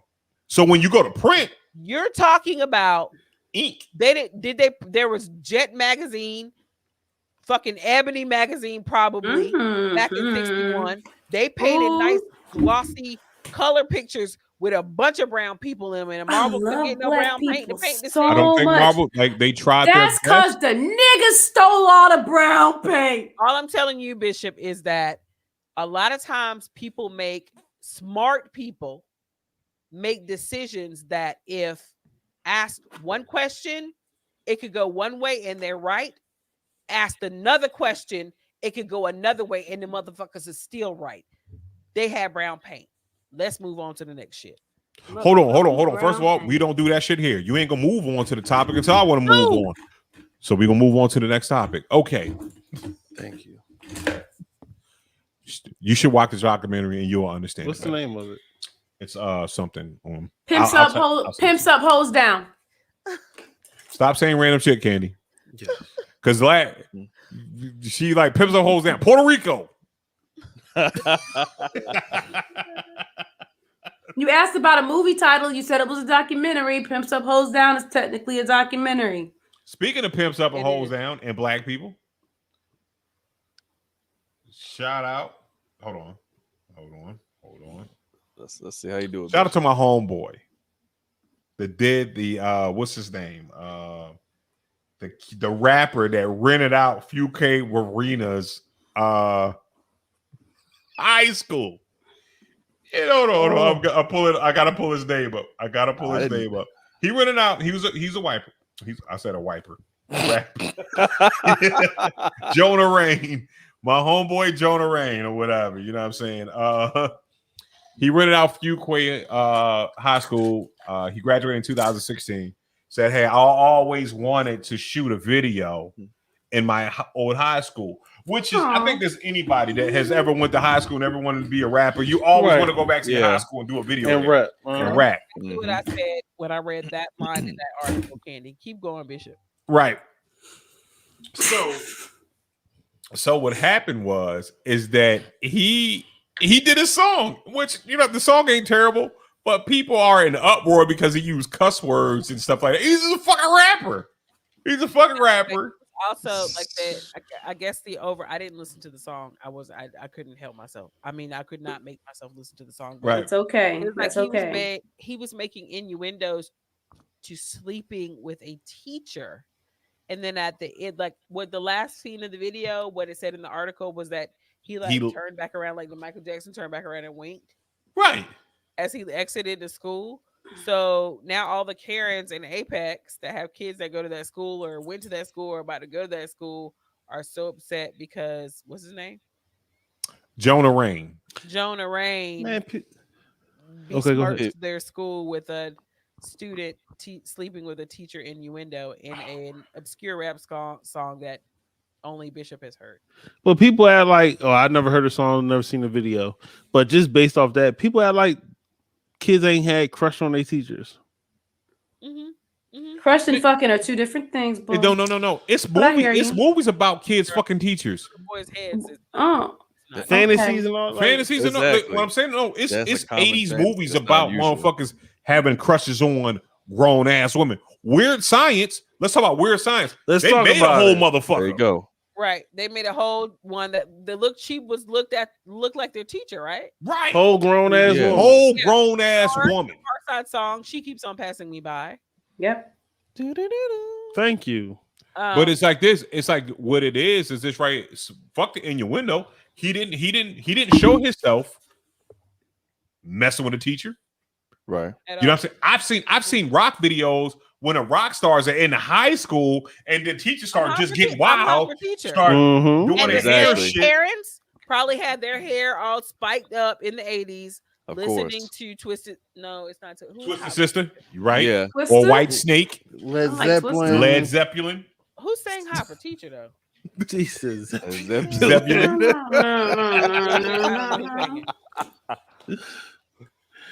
I'm hot for teacher. But somebody still, got Google like, out right now. They said, "Who is Led Zeppelin?" I don't know. Who is people that? so Led sensitive Zeppelin. about stuff. It's like, yo, it's not that serious. It's one belly aching. It's a couple of belly Van aching ass Halen. parents. It was Van Halen. That's all it takes. That's all it takes. It's all. Yeah, It's, it's all it it's just takes. like speaking. And then on let's piggyback on that about homegirl that had her own. They wouldn't have the page word MILF for a reason. because of Stifler's mom. Mom. That was in. He was in high He school. was in high school smashing Stifler's mom. Justin, you did good on that one because I saw you. You were in deep thought, laid back over. No, I'm just like, no, it's not deep thought. It's just more so of like, I'm fed up with the fuck shit. Right. Yeah. Like people so sensitive about the wrong things, man. yes. Right, yeah. But wrong things are relative, and that's because we live in America. Okay, yeah. Jesse's mom has got it going on. There are That's all I'm saying. 87 choices for toilet paper, and in Russia they have one or two. Right. So we have lots of choices. So in here we feel like I got you. I understand, but But I I'm just completely like, get it it. ain't that serious. because Like, I'm for y'all going to back to Hot for bellyache, and then it was Teacher. like, That was a like huge Van Halen song when I was like in middle school, probably. I Mhm. don't remember the year it came out. And the same fucking Karens that moved from probably went to school. Some of them went to school. One couple went to school with me, moved out to Apex when it was cheap to buy property. Mm-hmm. Way And now back. their kids go to Apex High School and they're mad because this little boy made an innuendo. it wasn't Apex. about- It was Fuquay Arena. It don't matter. Same thing. Same, But- right, same thing. Led They Zeppelin. moved out that way. They were jamming with their spiked up, hairsprayed, ratted hair, Hot for Teacher. Mhm. Right. So it's the whole. And speaking of that, in the same ilk, in the same ilk, we have Also, the people that got 3 kids suspended because their mother had an OnlyFans page. oh boy. Like my thing is this right here. They went to Catholic school, and I understand that. But my thing is this right here. Mind your goddamn business. I don't Please. understand how the Facts. kids can get suspended because Your mom is doing something. Because they probably have a moral, like even Right. if anything, the kids that were on the mom's OnlyFans page should get suspended for spreading. I No, it's the agree. parents. When you go The parents to that religious saw it. schools and schools that are not public schools, Mm-hmm. you have to sign saying I agree to these long list of things. Or my children will be Yeah, expelled. I know conduct, Yeah. unbecoming, and all that Yeah, stuff. yeah. But yeah, so that's how they expel the kids. But Here's my I don't question. even know why this is a thing because she makes so much money on a daily basis, and she would probably at this point make so much more Yes, because of the exposure she's getting. she will. Like, fuck them people at that school. No, Yeah. and And- she was really it's about people. The same thing. It's like the belly aching. It's not what I'm saying is right here. Keisha or Candy or P Nominal or anyone on here right now. What I'm saying is right here. Any one of us could have an OnlyFans page. That shit don't have shit Lloyd to do with Dexter. intelligently ratchet. But how about I would not have an OnlyFans page until I went through the contracts that I signed for the people that pay me and made sure it was okay for me to have an OnlyFans page. That's what she did. And they can here we are at another and Like people want the school to be right or her to be right. They were both wrong. Not even the school. The school had the obligation based on the contract that she signed and to the members of their board and to the donators to their school and to the students that go to their school. There's a morality clause we can almost guarantee that got the kids expelled. Right. That's what the parents signed when they enrolled their kid in that school. So the school has nothing to do with this. Or it may not have been a morality clause, but those parents that have such influence or donate or do whatever are like, I'm gonna take my kids out. They can, but she can sue and win a lot of money. Yeah, she can. I think it's a Catholic school. There's a morality clause. Well, what I'm saying is this right here. I got you. How does I don't know anything about it. I'm just speaking my opinion blindly. No, because I'm a person that likes common sense. Okay. I like shit that makes sense to me. Like my thing is this right here. You are. It's not like you're doing your OnlyFans page what is an adult page. Right. You know what I'm saying? If your children in grade school, you know what I'm saying, you are making the money that you make. It's kind of like when people wanted the ex-porn star to be kicked out of school because she was a teacher. She had changed her life. I don't do porn anymore. I'm teaching. But she did. I don't want her to be my teacher. What the fuck is she going to do? What the fuck? But then you got the other young lady that was sitting there masturbating in front of children. No, what y'all niggas is talking about? I didn't hear this story. But It's a substitute teacher. She masturbated in front of children and put it out, and it came up that she was in class. Why are we here? Can we go back? Can we no, because I'm bringing it home. I'm tired. She got bring it home, Bishop. Bring it home. Bring it home. Tied together. She. What it is right here. When we have the egregious behaviors and everything like that, like yes, I'm saying fire the teacher that masturbated, even if the children weren't sincere. If you're in a classroom, right? In your classroom, you don't do shit like that. Yeah, what I'm saying is right here. When on my income that I'm paying you guys, right? It doesn't matter what the fuck I do because guess what? What I'm gonna say is right here. There are people that do worse things than OnlyFans and have their children sent to fucking Catholic school. And if my page is private, then you had to subscribe. There it is. In order to get seen. That's what I was waiting on. So the other parent should have minded their own fucking business. That's what I'm saying. Yes. But it's okay for it to be both, right? Right. She should have read the fucking contract. No.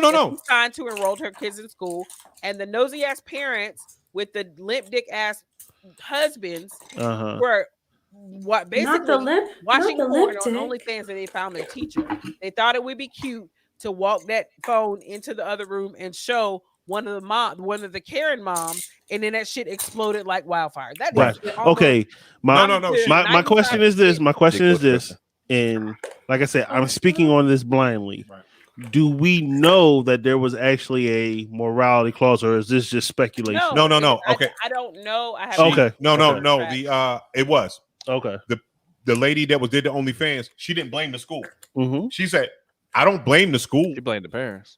She was like, they went out and they sought this out. They sought this information because again, when I say she's a beautiful young lady, you know what I'm saying, and she's a hot wife. They have a if y'all know anything about kink.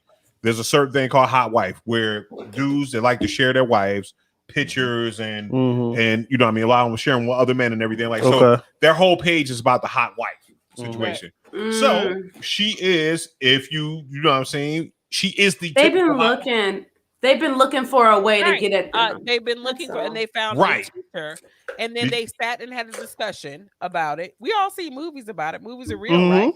White people believe what they read about or see about black people in media. We can do the same. So they all sat around and had a discussion about it. It was between, and they have raisins in their potato salad in as the hot wife, or do we blow up her fucking spot? Oh my God, Becky, look at all these pictures she has on OnlyFans. Right. Oh God, she's so hot. Oh my God, my husband would love her. But do you really think exactly DJ it was LA, that whole fucking conversation? Hit the nail on the head, LA. And then boom, they go out the next day, just like you see in the movies. They're walking down their little white ass driveway with no oil stains on it. Why is it? Hey, Hey, all you gotta do is power wash the driveway, Keisha. All you gotta do is use the power washer, and your driveway won't have stains. I don't have oil stains on my driveway. Either. No, I didn't mean you. I mean in general, because they oil free. So they're walking down, and then in the morning they look at each other like, and then they all march down to the school, and they tell the people at the school that the teacher has an OnlyFans page. That's exactly how it happened. It was a teacher or a parent? Parent. The parent. Parent, teacher. And those, and see, that's even crazy. Like if it was a teacher, it'd be one thing. Right? Yes, I'm a teacher. It's a fucking parent. It's like at the end of the day, it's a parent. Right. It's a parent. And I think DJ LA hit it right there. She found out that the husband was jerking off to the shit because you know it's women out there. She's jealous as hell. You know what's women out there that are threatened by you watching porno. Right. You know, it's. But I think even watching porno is one thing, but watching porn and then having, I guess, connection or access to the person that's actually on screen. Right. That is a different thing. You're right. That's a different thing, right? And then that person is the you're hot watching wife. Timmy's mom, you know what I'm saying? Or whatever, whoever's mom, and it's like, oh no, fuck that. And that's and you like know I said, you know what I chopped that up to. Go ahead, P. I'm sorry. No, I was gonna say if they're doing the whole it's the hot mom thing, so like the wife that you potentially could get at. So now it's a double whammy. Oh, she's doing all this, and I could get at her, and then the wife find out she already come to the barbecue or whatever and get some attention, and all the other joints is hating or whatever. Go to the gym. What I'm saying is right here. At the end of the day, barbecue. Once again, I'm speaking blindly on this. I really don't know. Listen, we're just making up shit as we go along, Justin. You know what I'm saying? Shout out to Bourbon. We're making this work. Defiant whiskey. You know what I'm saying? So I'm gonna say that they're not paying us to say that shit. But what it is, just what I just want to say, what it comes down to self-esteem. Yeah, it comes down to inner self-esteem and inner worth. Mm-hmm. You know what I'm saying? Where like, you know what I'm saying? Me and P married. Our wives don't care if we watch porno. We're like, fuck it. You know what I'm saying? It keep you out my face so I can take a nap. Mm-hmm. You know what I'm saying? Me and P now I'm gonna watch all the fucking porn we watch. You know what I'm saying? Our wives don't care. As long as we understand that her needs are taken care of when it's time for her needs to be taken care of. I get it. Then it's out the way. I get it, but I do think just being realistic, and I'm not speaking specifically to anyone or anyone's wife. I do think it's a difference if, okay, it's whoever on the video, right? But if it's whoever on the video and they're local or they're in the same neighborhood, you gonna that person gonna be like, right. So you know what I'm saying? So if you came out, that's fair, Joe. I feel you, but it's like this. But at the end of the day, this is what happens when you have high self-esteem. You understand that this person is providing a service for a fantasy. They're portraying a fantasy. You don't look deeper into that shit. You know what I'm saying? Because at the end of the day, what it is, I don't care how close. I don't have. You know what I'm saying? Denzel Washington can move across the street right now. I believe in my meat to the point that guess what? I'm not worried about her saying hi. Okay, so right, saying that's hi. That's because Denzel Washington let's say be her daddy. Not even Denzel. Well, let's just say it's the what I mean. Kid across the street's father has an OnlyFans, and he's showing dick prints and all that, and you find out your wife is subscribed. She's a paying subscriber to that man's OnlyFans. Max Power's OnlyFans. Listen, and she's buying you generic cheese so that she can look at somebody's meat. That's how she budgeted it in. At the end of the day, see that's the difference. That's a good twist there, Candy. Good twist. Because if you are looking at someone's meat and buying me generic cheese, that's what the problem is. If you still buying me brie and Gouda, I don't care who meat you look at.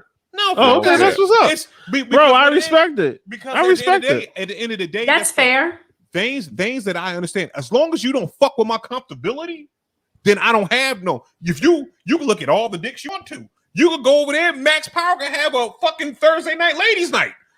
He's a stripper. At the end of the day, that's what he is. Right, he's a stripper.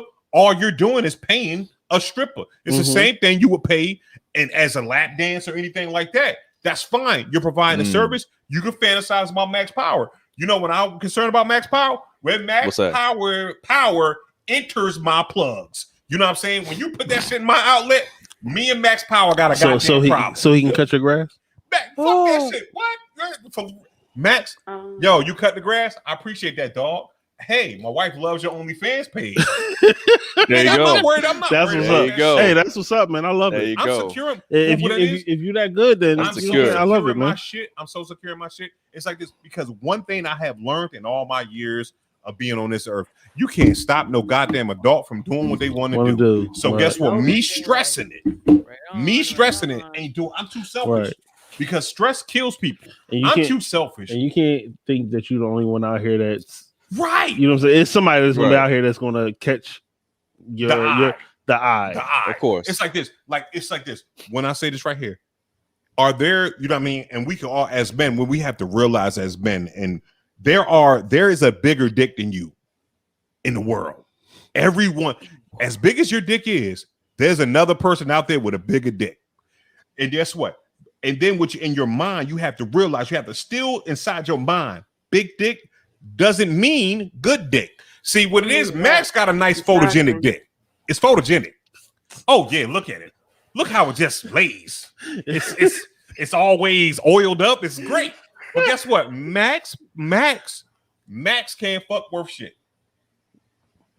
Won't know that though. Max can't fuck worth shit. And this what I'm saying. How about let's go with kind of the lower hanging fruit that she loves and respects you and loves and respects your relationship, so she would never let Max plug into her outlet. How about that? Listen, that's what I'm saying. But I mean, it's like this. But I can't speak for another person. Justice said my feelings.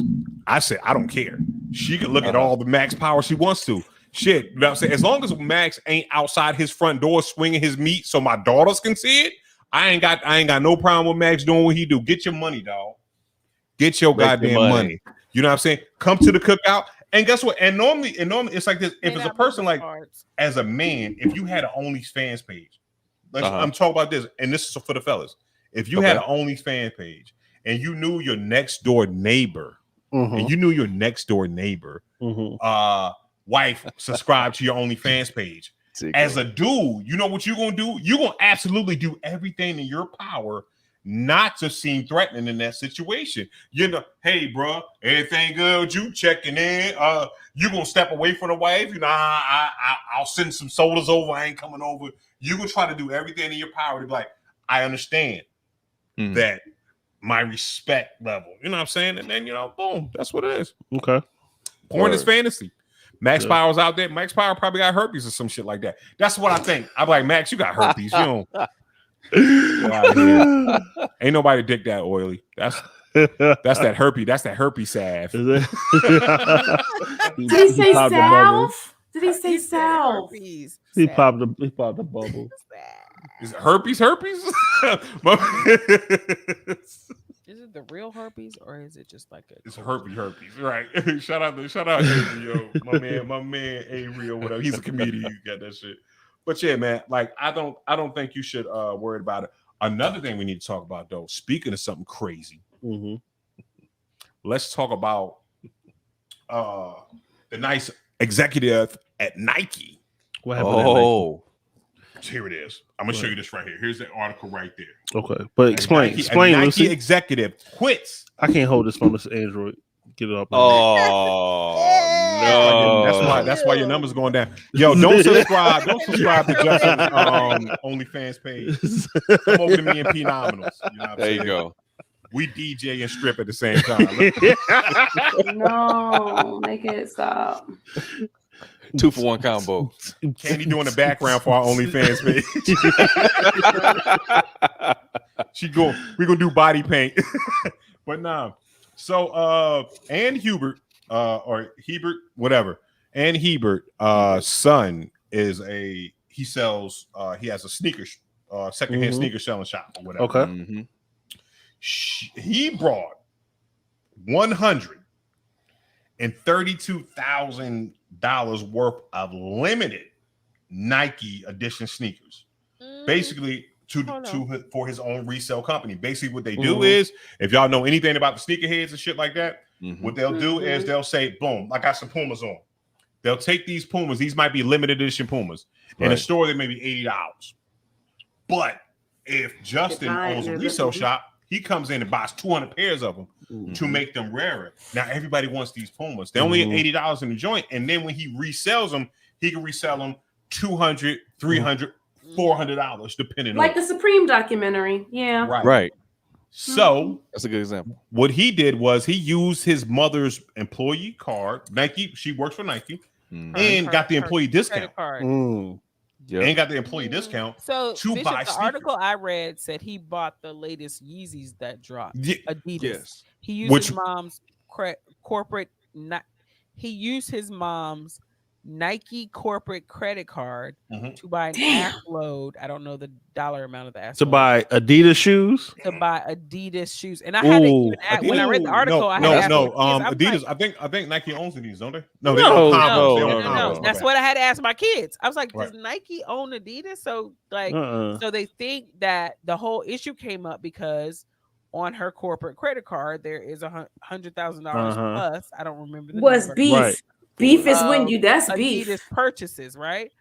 But then they started to go deeper, like whether he got inside information, because Nike is gonna know when somebody else is dropping something or whatever, so they can. That's how the shit works, right? Did he get inside information on it? So then they started to go back to years ago and realize that he used his mom's discount. His mom had been with Nike for 25 years. She quit over this shit. But like he I'm saying, did make in that Yeezy purchase and sell. What'd you make? 20 grand. Right. And then had to spend not one bit of money. Right. He didn't spend any money. But he's been doing this for a long time. Yeah. Right, but has he been spending that much, and has he been purchasing outside or competitors items? He's not That's what I'm saying. A sneaker dealer. He is a sneaker dealer. Right, but so I know he has bots though. So I'm not a sneakerhead, but I used to I used to wear sneakers a whole lot. I worked in Foot Locker, and I know most of the Nike is probably the most popular sneaker brand, right, or whatever. And so between like Jordans and different Air Maxes and everything, like you're gonna have a plethora of different ones, right? But most sneakerheads or most hype beasts aren't looking for Adidas other than Yeezys, and they're really not looking for Reeboks right now. So that's why I'm wondering, like, okay, you're saying he made all these other purchases in the past. If he was buying Jordans, it's probably going to be overlooked because Nike owns Jordan. You know what I'm saying? Or the Off-Whites because Nike, had the collaboration with Virgil for those, those different Off-Whites. I don't think purchases were around the purchases in question were around him using his mother's credit card to buy Nike shoes. He never did that. He used his mother's employee discount to buy hundreds and hundreds and hundreds of pairs of Nikes. Right. I get that. That's what I'm saying. So that's why it's probably been overlooked. It's overlooked because it's within the same ecosystem. Right. Yep. Its own brand. But once you use your corporate credit card, your work credit card for why we buying Adidas shit? Right. You know what I'm saying? That's where the red flag comes in, and then that's when they start investigating everything. I almost got fired too. I almost got fired because I used to work at a clothing store. You ain't got no microphone.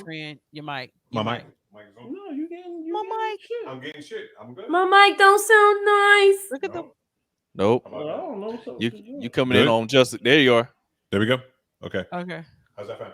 Okay. Good. And then you went away just quick. Now say something else, Bishop. Say something. Now you in. Okay. So and then you out.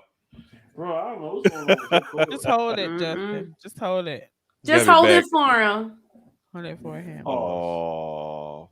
Hold it for him. Okay. You know what? No. Hold my mic. Hold the mic cord for me, please, Justin. That's crazy. Can you put me in another channel? Yeah, I'm about to. How's that? Nothing.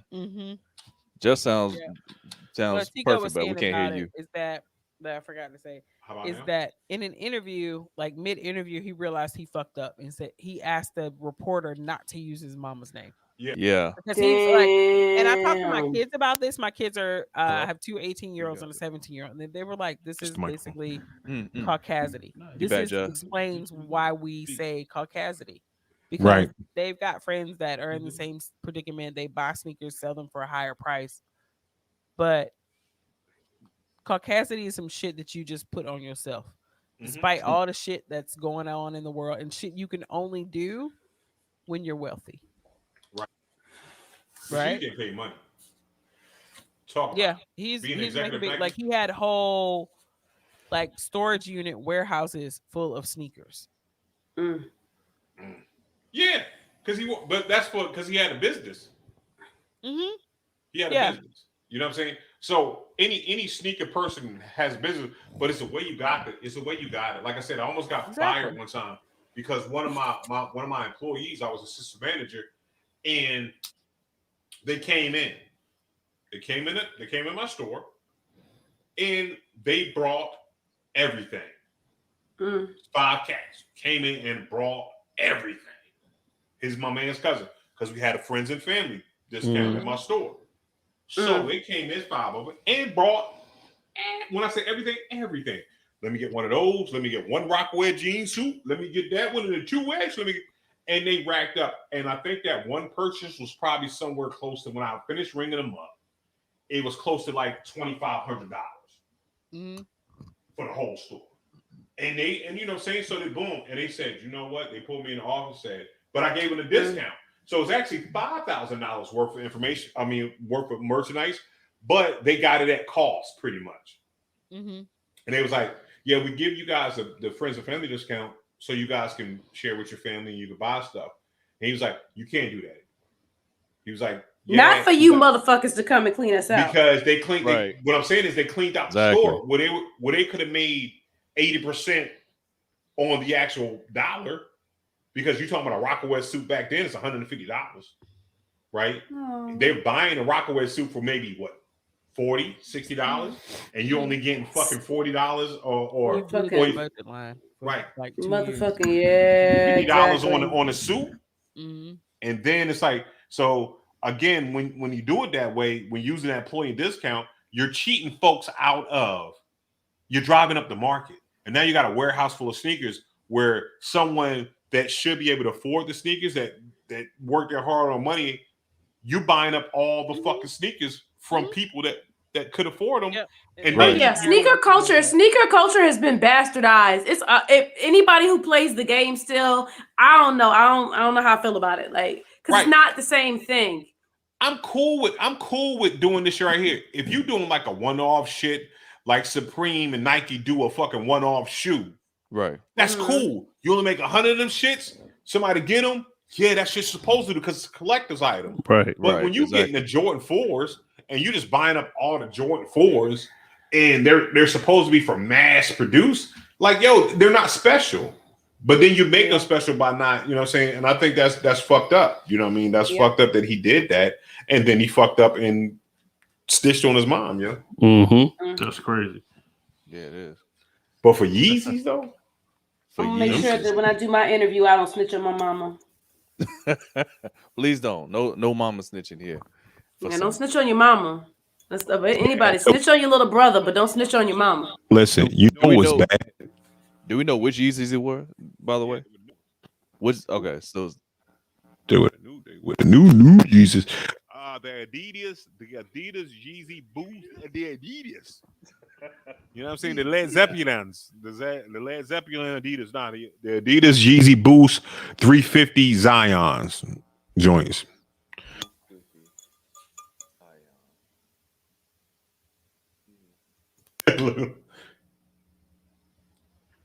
Exactly, Tico, like they're doing a PlayStation 5.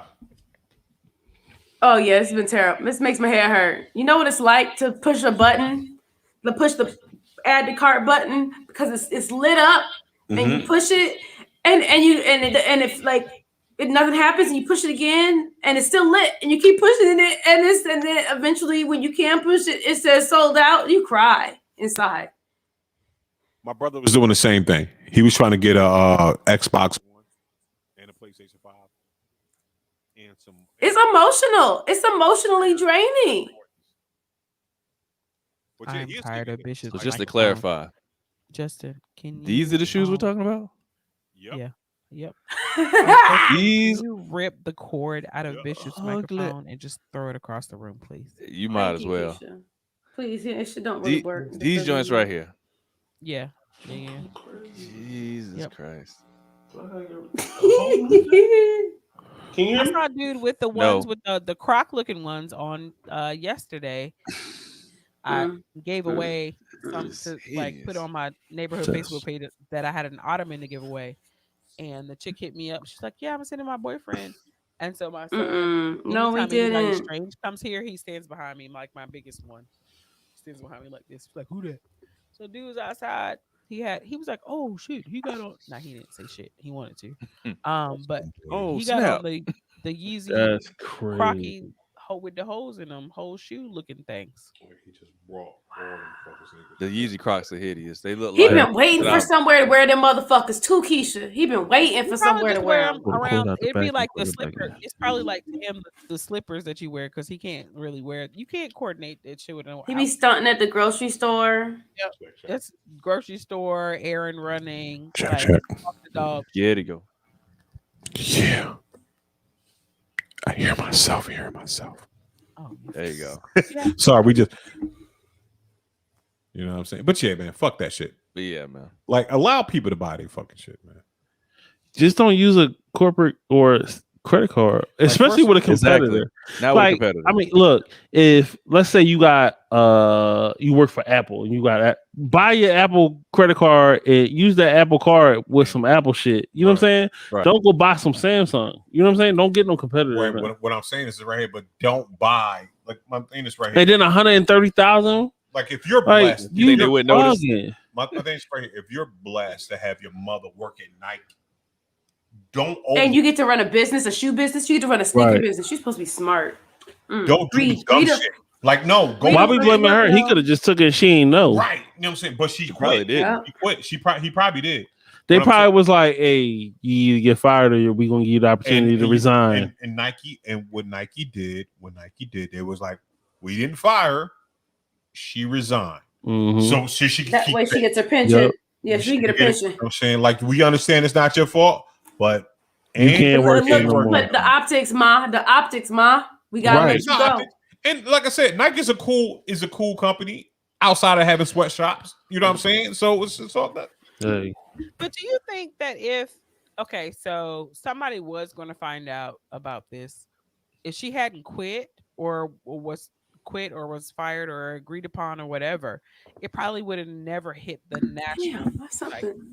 It would have been on the lower ends, like your sneakerhead newsletters and shit like that. And nobody would have ever said shit about it, I don't think. No, because he said in an interview. Then he took it. So what the dude? If that never happened, nobody would have known anything about it. Right. If the reporter, if the journalist would have did what Bishop Omega would have done, oh, your mom did this. Yo, keep that out my joint. Well, I need size 9s for the rest of the year. Exactly. There you go. That's how you resolve it. You want me to keep this out the joint? Because I'm about the black market. I'm okay with it. Extortion. Punishable. You're gonna blackmail somebody. I'm not gonna blackmail nothing. But I think because I should be compensated. I should be compensated another way outside of putting out this article. I should be compensated. Because what you're doing is this right here. As a journalist, I'm supposed to tell the truth.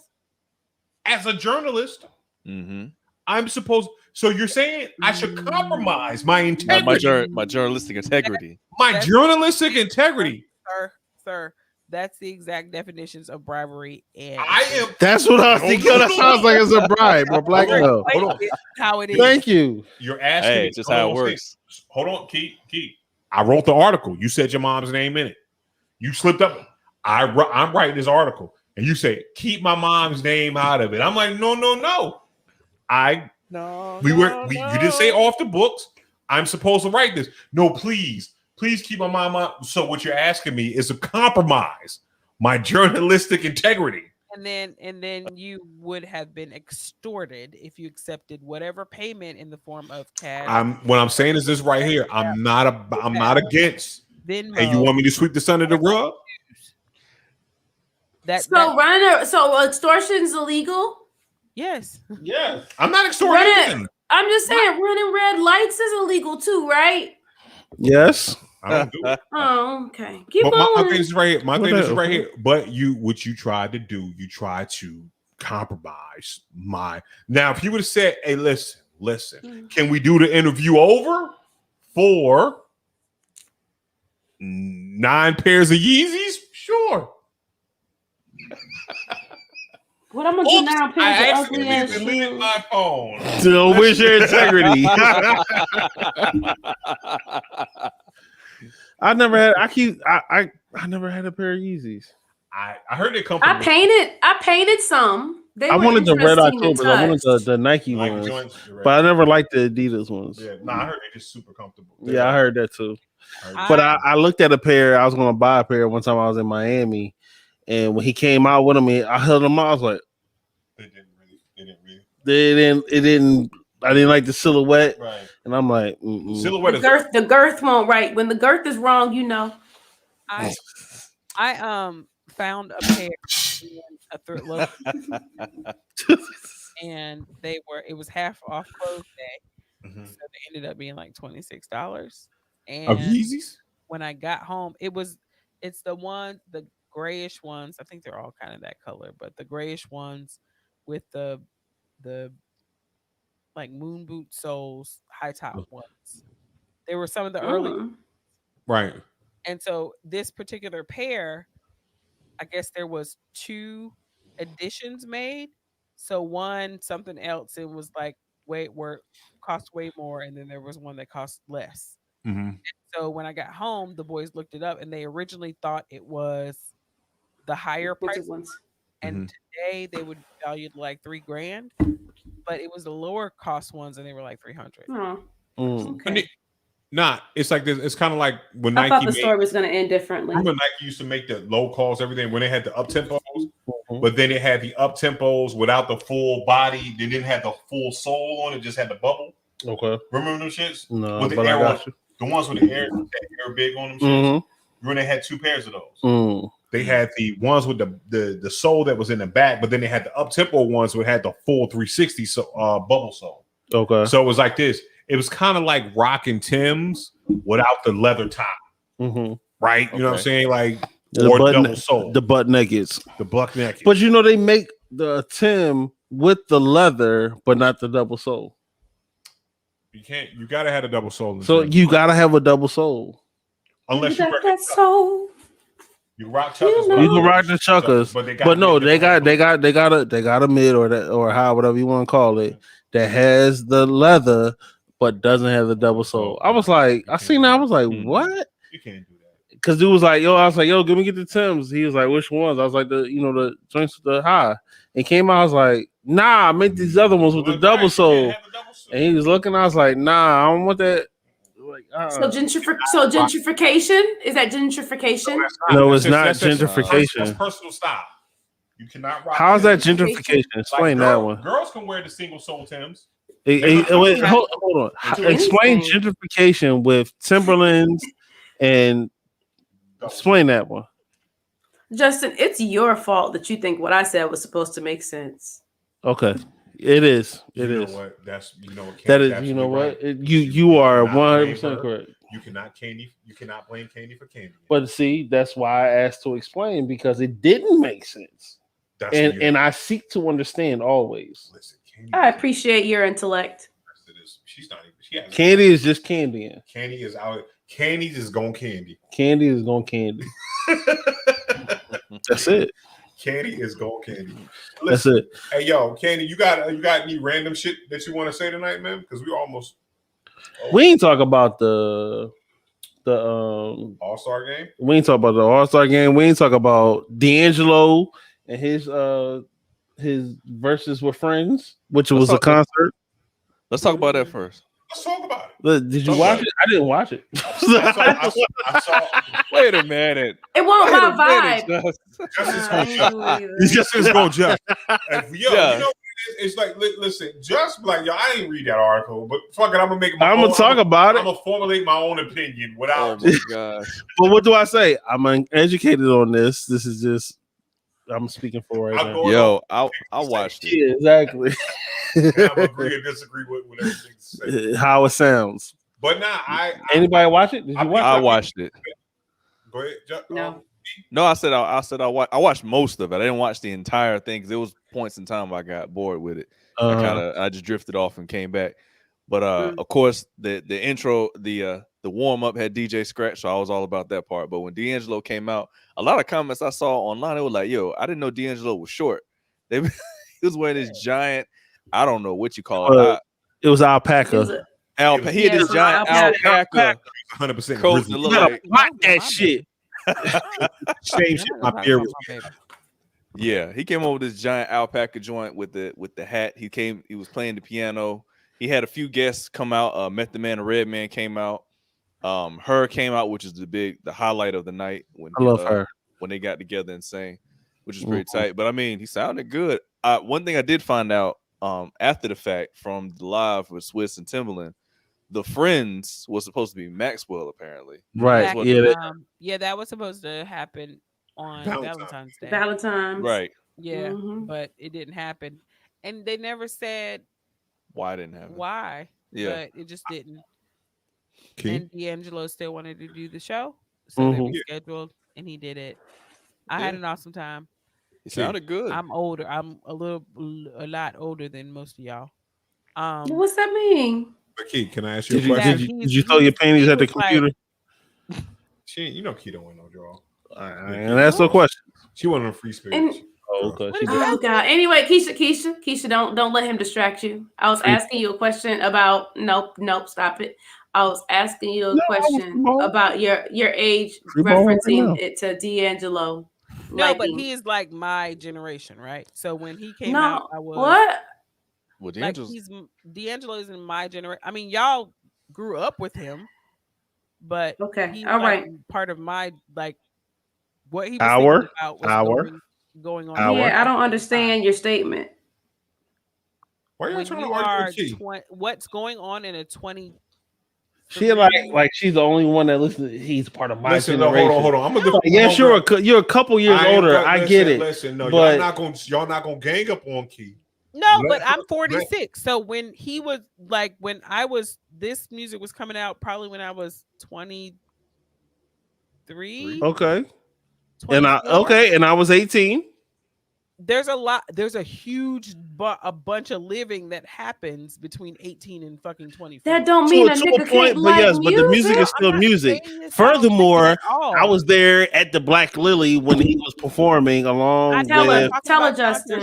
I'm not talking about concerts. I'm not talking about concerts either. I'm just talking about when he was just there vibing with the Roots, and he was there with Angie Stone. When you were a little just there, and you just there, to my bumper. And then you grew up and you actually learned what Pull Up to My Bumper meant. The song meant a few different things. I knew what that meant. I see. Remember, Justin was 8. We got debate, but okay, it's your generation. You got it first. Did you know what Pull Up to My Bumper in my long black limousine meant when it was playing on the radio at your house? I got it, ma'am. I understand. You got it. It's your generation. Whatever. D'Angelo is your generation. What I'm saying is, Keisha, that nigga called you ma'am. And a lot of the comments were from, I believe, younger people. Oh yeah, they're dumb, but aren't necessarily as connected to his music. If you were living the same life as the music's based on at the time it was, we all have a connection with music. Like you can love what Al Green is singing about, but you don't.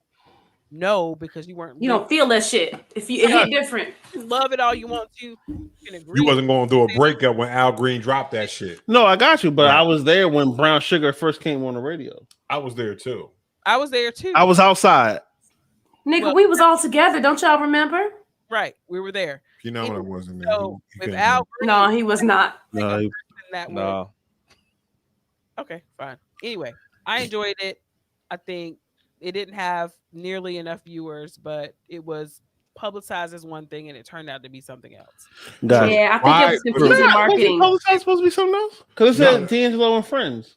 Well, no. I don't. No, But they didn't do I'm the greatest asking job for of real. I'm not trying to explaining debate. that. Was it? Well, people were expecting a versus, Right. not because that's their branding, right? sing the same Right. singing, or her to come sing her song and they sing it together. Right.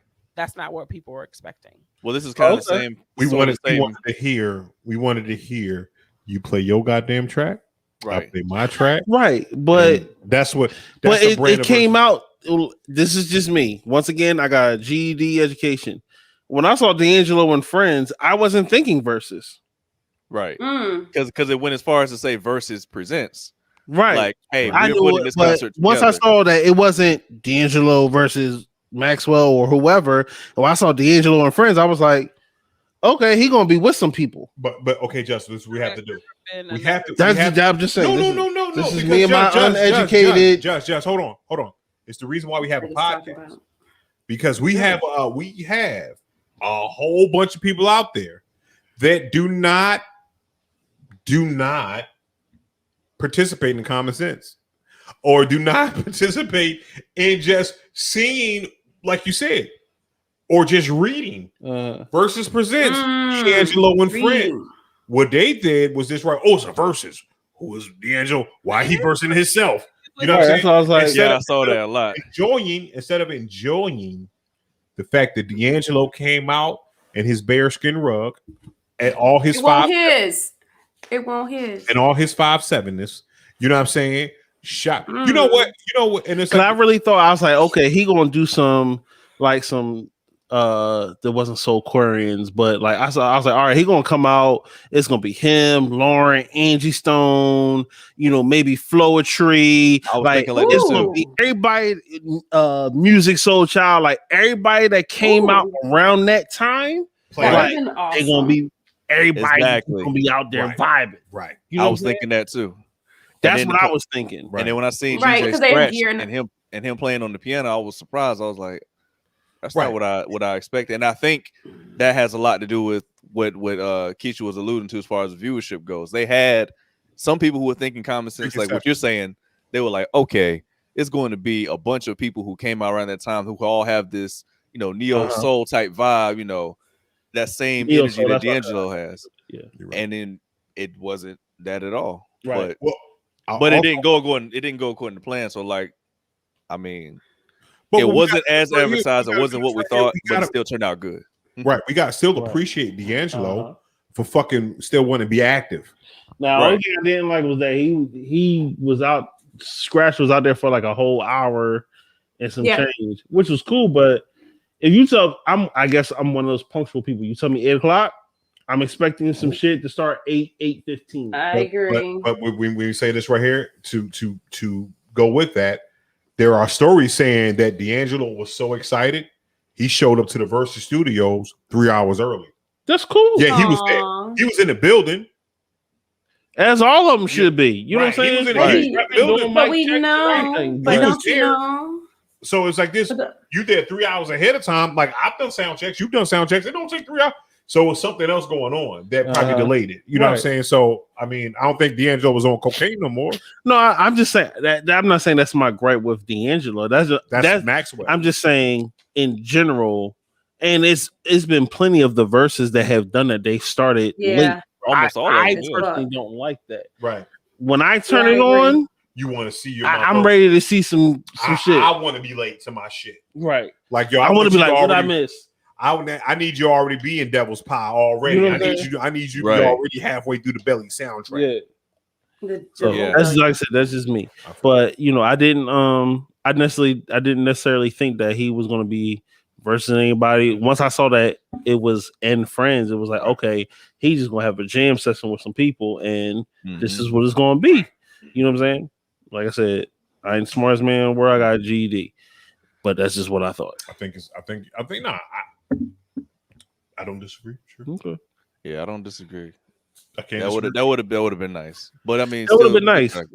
But so once I sat there for 30, 35 minutes and he wasn't coming on. Yeah, I got off. And then when I turned it back on, I saw Meth and Red and I was like, all right, cool. But I'm not a Method Man fan. So I was like, all right, I'll cut it back off when, come back.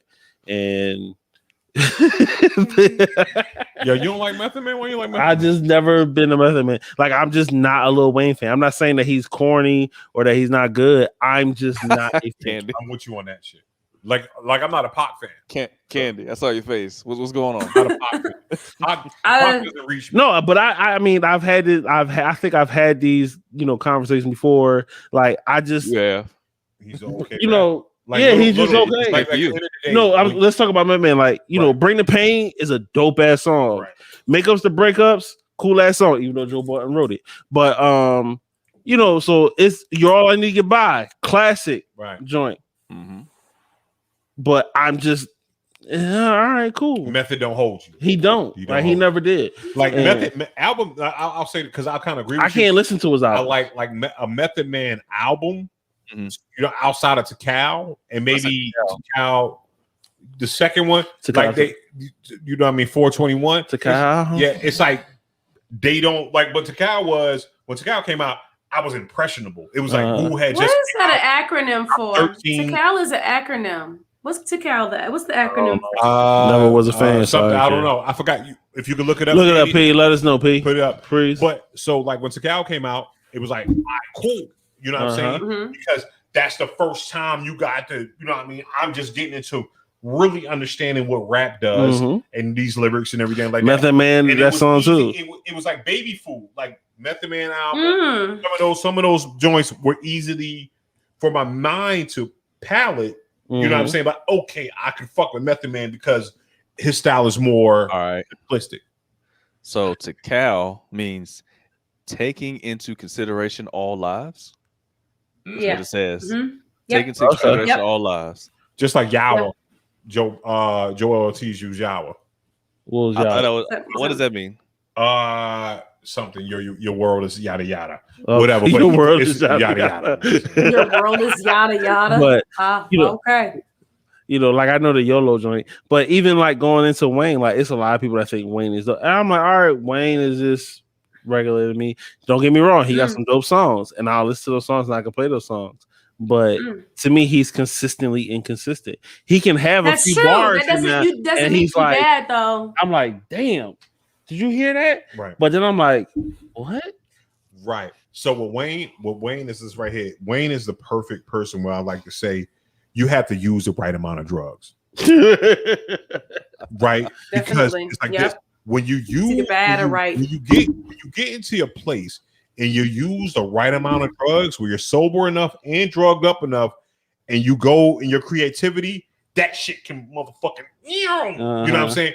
But if you do too many drugs, your shit start falling off. You lose that genius. It's just like think about all the rap, all the Beatles, the Rolling Stones and shit like that. Mm-hmm. The Rolling Stones was hot when they first came. Then they got on drugs. And then that shit got brilliant. And then basically they got on drugs.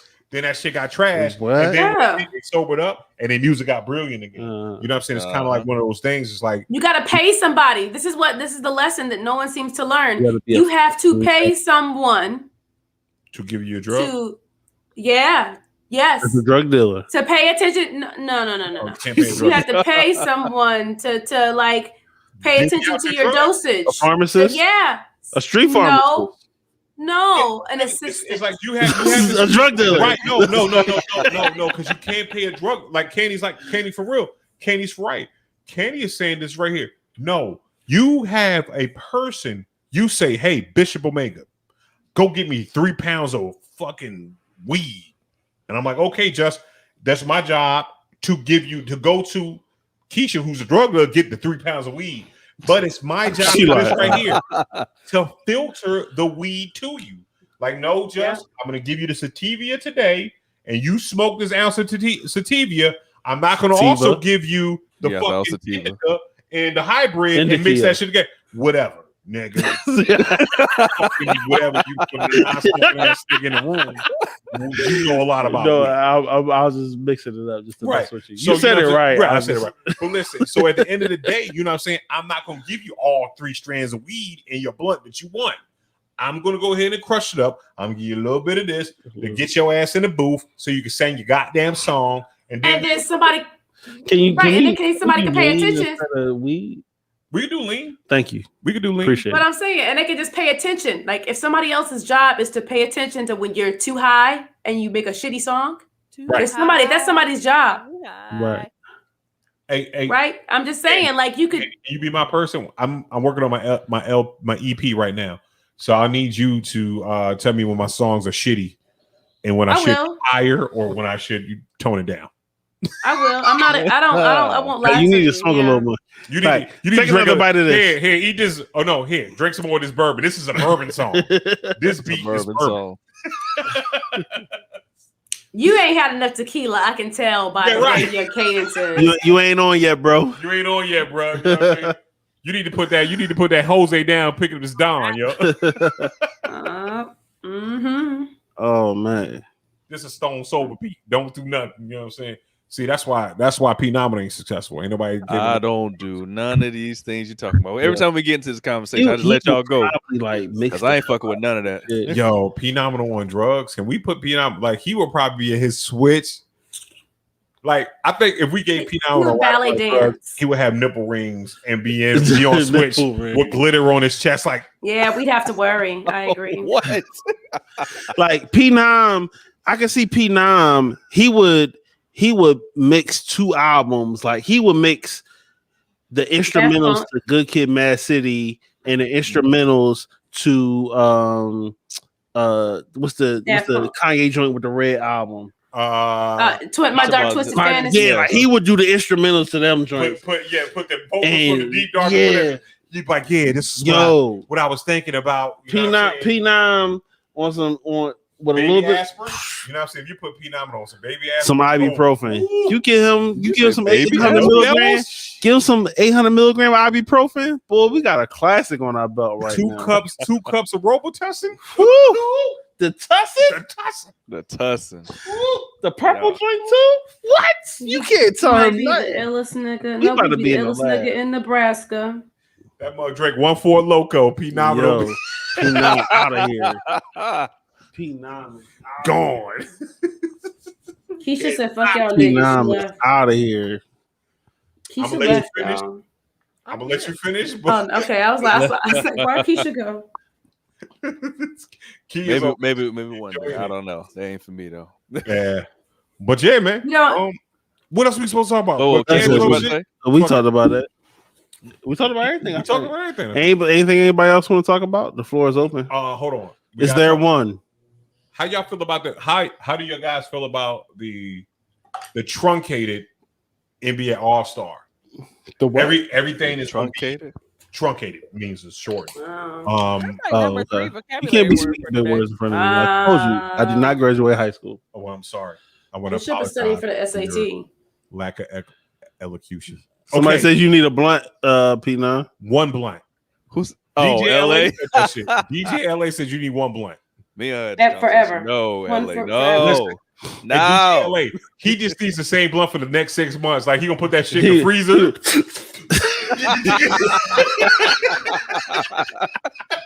One hit at a time. Put that shit out, put it in the freezer, keep it fresh. Yo, that works. That blood got mold on it and everything like that. That moldy motherfucker fuck P Nominee. This shit got spores on it. It's just got freezer burn. That's all. Yeah, freezer burn. He take 1 hit, then he just sit and wait. He'd be like, "It's happening." Because you gotta let it come back to room temperature. And it sat in his heart. That nigga came up like,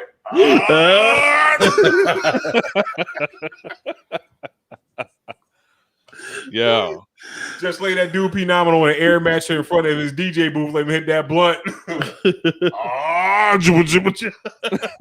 The Undertaker. Yo, he's an Undertaker. The truncated All-Star game. Okay, so what they're doing is they're putting everything on Sunday. The dunk contest, the 3-point contest, and the All-Star game. All on the same day. All on the same day. Okay. But this is what vexes me. This is what vexes me. Let's talk about it. Okay. Vexes me. Gotcha. The fact of the timing that they're doing this shit in. When are they doing it? At 8 o'clock. Like you're starting everything at 8 o'clock. Like what the Nah, they need to start at 6. Right. They need to start the 3-point contest, the skills. They're gonna do the 3-point contest, skill challenge, dunk contest, and the actual game all on Sunday. They try to get these niggas in out of Atlanta they need to start early. Not at 8 o'clock. 8 o'clock. Like the fucking game, what time the game's going on? It's gonna be midnight. It's gonna be midnight. That's crazy. But it's only that's purposeful. But it's on purpose though, right? All of this is intentional to like limit, right? So, right. So you're saying you take away the allure of the event and then less people want to come. So I'm saying, right? Yeah, because Keisha was like, y'all niggas my question is, I don't mind it being on the same day, y'all. I don't mind being on the same day. I think, like what Just saying, you should start it at 7 or 6:30. So that way you could get everything in. So that way I'm not up at fucking 1 a.m. watching the West All-Star. Yeah, that's the worst. That's the worst. On a Sunday. Sunday. It's Sunday. That's what I'm saying. You don't work in the morning. Put it on Sunday. Right. But here's the thing, though. If that's the case, aren't you just opening the door? Because they're like, hey, if this is going to be all this stuff on Sunday, I'm going to make a trip out of this. I'm going to come Friday, just like I normally would have. Exactly. Go out Friday. Saturday, I'm going to find something to do. Go out Saturday night, and then Sunday, same story. And I just stick around Atlanta. Maybe I'll take one day off. What I'm saying is nobody's traveling down there because of COVID. They're not letting people in. I'm saying that. Wait. When you say they're not letting people in, what do you mean? No, I'm saying at 8 o'clock. If you start, that's when it starts. The All-Star weekend starts at 8 o'clock. It's not that the All-Star game starts at 8 o'clock, which would be fine. No, you got to get at 8 o'clock. You're going to start with the skills challenge, then the dunk contest or the three-point contest, then the dunk contest, and then the All-Star game. The All-Star game is going to be an hour within itself. Yeah, I got all that, but what you said, they're not letting people in. You're saying, doesn't it work like normal entrance? No, like you buy a ticket and you come through? No, they're not letting crowds in that shit. No, they're not letting people in. They're not letting people in. Okay.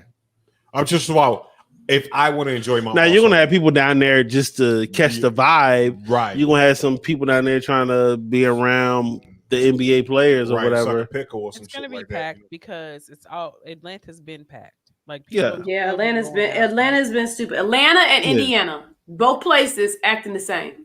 Right. So just really all the people that in Atlanta haven't been out regularly, and they're like, oh, it's All-Star weekend. I'm going out. If they let nobody else from any other state was there, there's gonna be people in the streets. Of course, it's All-Star weekend, so and they know that though, and that's why they're also trying to limit in the way they structure the event because they know even if it's just people from Atlanta, right? Candy, that's why you need to go down because Jeezy's gonna perform somewhere. No. Jeezy is with Jeannie right now. He is mourning the loss of his mama. He is not. They probably in LA. Wow. I didn't know that. His mama died a few weeks ago. Yeah, his mama died a few weeks ago. Okay. So he's probably not in Atlanta. Yeah, man. Okay. Is there one? Is there anybody else? Just real quick, fuck me email for that Kobe line. I don't. I agree. Yeah. That was unnecessary. But why wouldn't he make his? I understand. I understand the line. But it was, I guess, because it's Kobe, right? Yeah, because people have said stuff about when Mike went to sleep or whatever, and they started talking about was it propofol or whatever. Like they had those lines too, but I think because it's Kobe and his baby, what it is right here, yes, Kobe. If the Kobe line would have been cool if it was, you know what I'm saying, if it was just Kobe, I understand it. You're going for the wow factor because I also kind of told the line freestyling and use a Trayvon Martin line. You know what I'm saying? So you know what I mean. But it's like this. You do the fucking. You gotta do the baby. The baby died. You know what I'm saying? And that was an innocent little girl. And you don't. It's too much. It's too much. First of all, it's way too soon. You know what I'm saying? That Kobe line don't float until it's like 10 years old. We're not ready. You know what I'm saying? So we're not ready for that shit. You know what I'm saying? And it's like around the 1 year anniversary of the passing. Like, yeah. But again, Meek also still fuck Meek Mill for that shit, for that fuckboy shit. He also apologized to Vanessa. Yeah. You know what I'm saying? He So didn't apologize as publicly as his offense was. He don't need to publicly apologize to her. I get that. Right, I get that he called her and was like, called her and said, "My bad." Right. Personally, I think that works better because I'm an artist. It's an artist me. He can't take that line back. Yeah, it's not like he tried to explain it or whatever. Hey, I'm sorry to listen. I didn't mean you know that, that way. Right. Right. And you know, it wasn't a very disrespectful line. You know what I'm saying? It wasn't a very disrespectful line. It wasn't like, yeah, I came through and Crip walked 24 on Kobe's grave or some shit like that. Right. No, exactly. It wasn't. It was, I could have been Kobe in this situation. Yeah. And it's like, but I get the right. He was like, I could be Kobe going down with the chopper. Right. Like, I get the reference. You know what I'm saying? Like, okay, cool. He's talking about shooting and going out. Yeah. Going out. Like, right. Bad taste. We taste. Understood it, but I get it. But you know what I'm saying? If you boom, if Kobe would have survived the shit, you know what I mean? Because we can talk about bad taste lines. I mean, like fucking Eminem just made fun of Christopher Reeves up until he passed away. Yeah, he was talking like, I mean, he said, I killed Superman. I put Darth Vader next to Superman on the magnet on my refrigerator. I killed Superman. Yeah. But I mean, it's not, and then it wasn't like he was intentionally like dissing Kobe or saying something disrespectful to Kobe. Like I said, I get the reference, especially in hip hop. We say disrespectful shit, and we know a lot of times when shit is intentionally disrespectful. Right. You know what I'm saying? When lyrics can be intentionally disrespectful. You know what I'm saying? It was just his lyrics in bad taste. It was just in bad taste, and you know what I'm saying? That's what it is. Right. But so I can't say fuck me, Mill, but I'm saying to fuck him on that line real quick. You know what I'm saying? But he also did the dope ass motherfucking Dreams and Nightmares. So Dreams and Nightmares don't make up for it, but I don't know. It doesn't make up for it, but it makes me not want to punch him in the face. Okay. Like some shit makes you like I'll still like it's some artists out there right now. Like if we ever got to a place, I'm telling you right now that if we ever got to a place, I would still off on them. Like it would have just like they're like, hey, Bishop, I'm like, I would never still off on Kobe. Not Kobe, but me. No, I don't think he doesn't make much still off on him. But it's a few. Like if I ever met Young Berg in real life, I was still off on Young Berg. Just cause? Wait, why? For the Darkies comment? I don't. You know, what I'm saying he rubs me the wrong way. I don't. Young Berg, Little Zane. I know Little Zane has been out for a while, but I motherfucker put hands on Little Zane. What was that one? What was that one movie he was in? Who? Lil Zane? With Cuba Gooding and Beyonce. The church movie, Fighting Temptations. I love that movie. I love the soundtrack. You know why I will punch Little Zane? Because Little Zane took the whole. You hate Young Berg too? Flow. I think Lil Zane give you a run. Man, y'all fuck that nigga Lil Zane. I think Lil Zane give you a run. Time out. I don't understand why we don't like Young Berg. I just wanted to clarify. I just don't like Young Berg. Young Berg don't exist no more. It's Hitmaker. Is it Hitmaker? He's Hitmaker now? Yeah. Holy shit. Are you serious? I didn't know that. I think Lil Zane give you a run. Man, I think he give you a fair one. I beat Lil Zane up. I don't think that. Telling me you can't fight. No, you go. You get out of breath. You get your glasses knocked off. It's a wrap for you, bro. Yo, no, I'm not saying. That's right. I'm not. You get your glasses knocked off. It's a wrap for you. Listen, what I'm saying is right here. You know what I'm gonna do with Young Berg? This how I'm gonna do. LA, I don't know. He gonna grab. Bro. He gonna hold my glasses. You know what I'm gonna do? He gonna hold your glasses. I'm gonna go ahead and go and lay him on out. Hold my glasses. Hold my glasses, man. Like y'all from it's like this because see, it's an art to stealing off on somebody. See, y'all don't know this. It's an art to stealing off on somebody. If you go, you gotta set them up. Tell us about it real quick. You gotta do this right here. Like one of my homeboys got stole off like this. We was at the Chinese store. Okay. My nigga said, "Have you ever seen the stars behind the moon?" Nigga said, "Nah," and he looked up, and as he boom. Laid him. Do you see him now? You know what I'm saying? It's like this. It's certain shit that if you know the art of stealing off of somebody, you can steal off on them. So what you told me? You want to do some sucker shit? I'm not gonna do no sucker shit. You just not gonna fight him. I'm You gonna go ahead and lay him out. I don't like young Burley shit like rule. I'm glad he's not out. I hope I get past that shit by the time I get, you know what I mean? By the time I get in my early 40s. We talking about Lil Zane right now, though. Well, I'm like Little Zane. Like I don't like in the fuck. Lil Zane. I don't like his smug attitude. Lil Zane. Okay. We ain't seen Lil Zane in 20 years. Like, and you know what I do? I like Soldier Boy was in that cat, but I like Soldier Boy. And but Bow Wow Soldier Boy. I fuck. He wrestling now. He gonna fuck you up, boy. Listen, little Bow Wow. Now, if you say he gonna be like he might be a little strong. He might be a little strong. He might be a little wiry, hard to get around. But if I back him in the corner, it's gonna be over. I'm telling that, his ribs is gonna be mine, yo. Time out. This ain't a boxing match. This is wrestling. Bishop.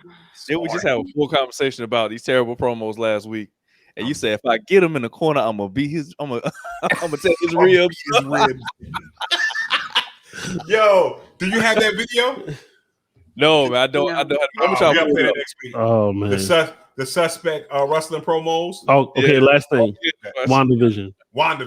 Yes. Talk about it. Key. How do we talk? I am not trying to condense WandaVision at 10:30 at night into something. I am not. You are not going. I am not, because I am not going to disrespect the show by not giving it the time frame. Okay, cool. You So don't have to talk about it. WandaVision. We can fix that for you. No, you don't want it neither, Key. Okay. All right, WandaVision. WandaVision. You know what I'm saying? Listen, when you control the buttons.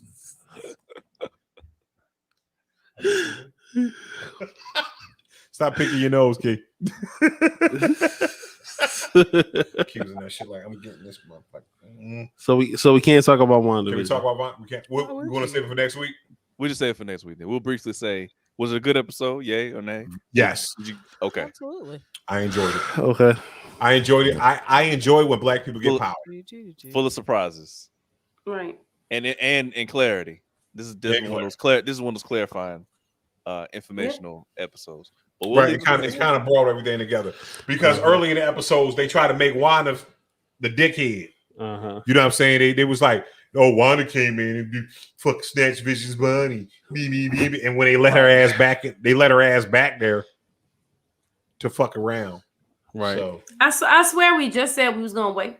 You realize that she's right. Imagination. But I like the fact that they use white vision. So wait a minute, fellas. I thought we said we were gonna wait. This is not what waiting looks like. No, we just saying little blurbs. We're not gonna get too far with it. But this has been a riveting episode of Intelligent Ratchet. You know what I'm saying? Key, you have any shout outs real quick? Straight to tape. Sundays, right. 2 p.m. Eastern time.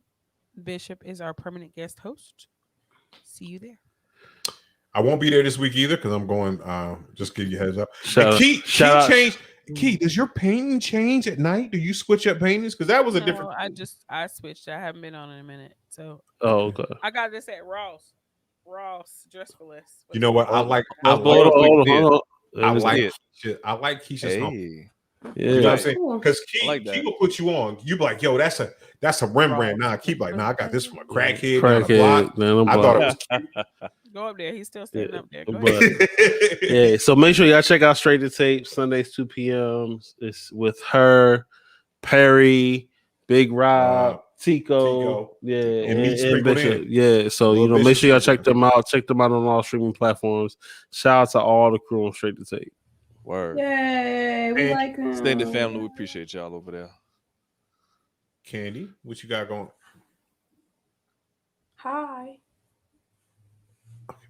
What you got going on, Candy? You want to shout anything out? Anything you want to say, promote? You want to show your painting? I don't know. No, Candy doing something big, yo. My homegirl, Candy's doing something big. I'm gonna make sure when I got an interview next week, and I'm gonna make sure that I don't snitch on my mama to the reporter. It's with the Spectrum News, so I gotta figure out somewhere. To post up that looks artsy and shit. Do you got some art in the city that people can go check out?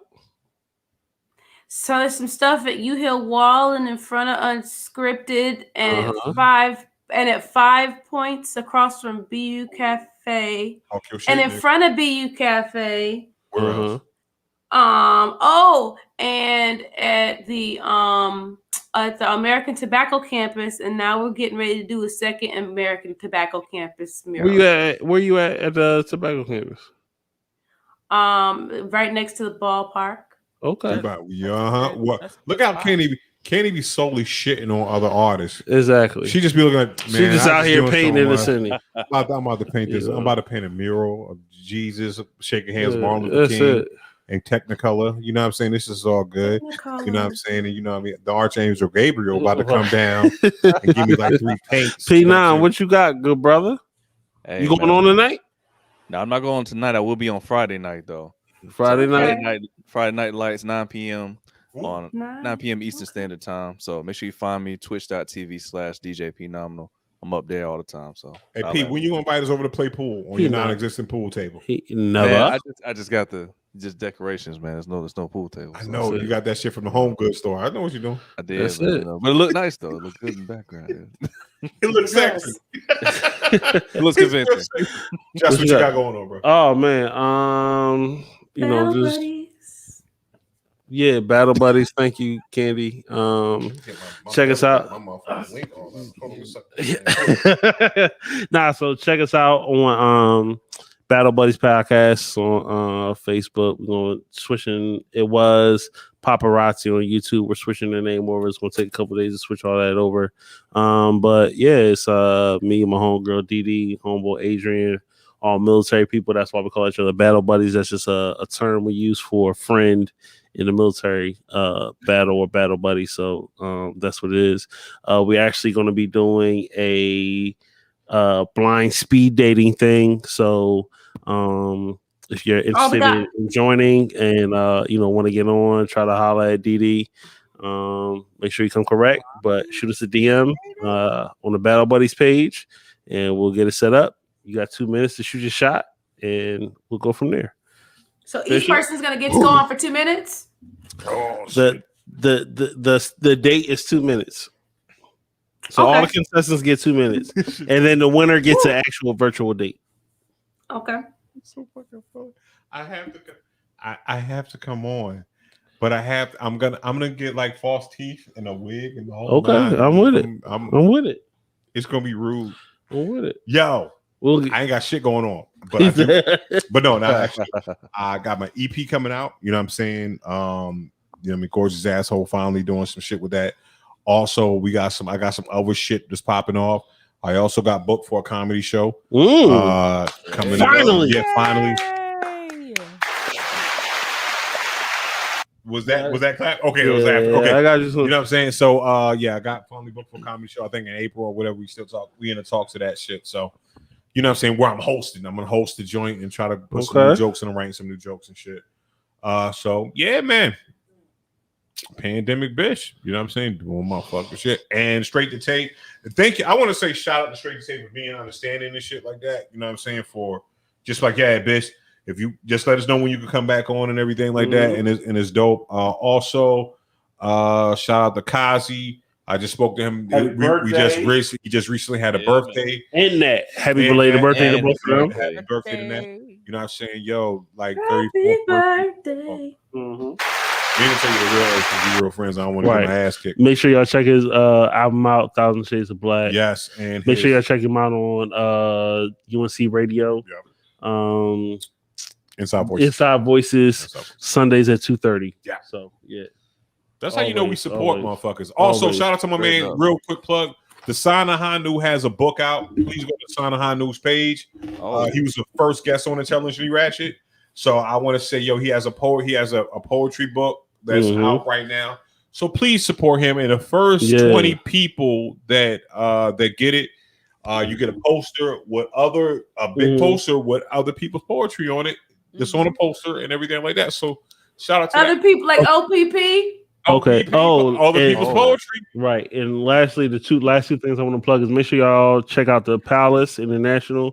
Get some food. Go grab something to drink before they close up. Right. And I think they haven't closed yet. Have they closed, Candy? I think they are already closed, but you can still go to their website. I was trying to listen, It's okay though, because even if you're not able to purchase food in person from them, there are places where you can donate to them on their website. Okay. So and they may have gift cards too, because they're not leaving the area. They just need to find a new location. They need to relocate. Right. So you can continue to support them by donating, or I'm pretty sure they got gift cards online, so you can go to their website and find that stuff. Exactly. Buy up the gift cards and then redeem them motherfuckers for free Jollof. Right, exactly. And shout out to Crystal with the Black Farmers Market. Yep. Make sure y'all start supporting them when they come back out. And lastly, I want to shout out Akili. He just redid the barbershop. Okay. Black Wall Street Barbershop over there by Hayti.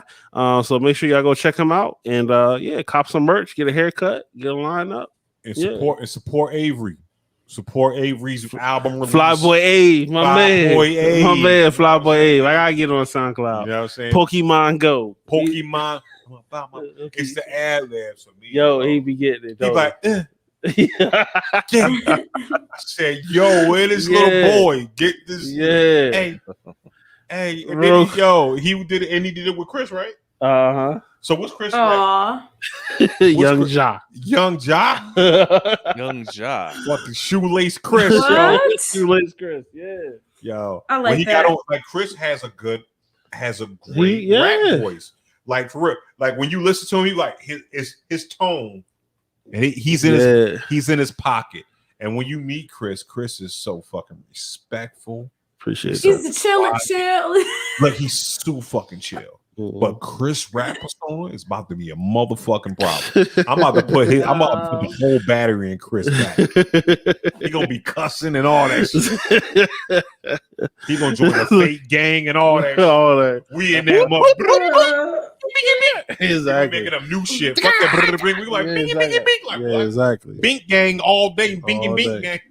The Bing Bing Gang. Bing gang. All right. As always, we appreciate y'all. Make sure y'all tune in next week. Same bat time, same bat channel, same black time, same black channel. And appreciate y'all. Peace. Shout out to P9. Shout out to P9.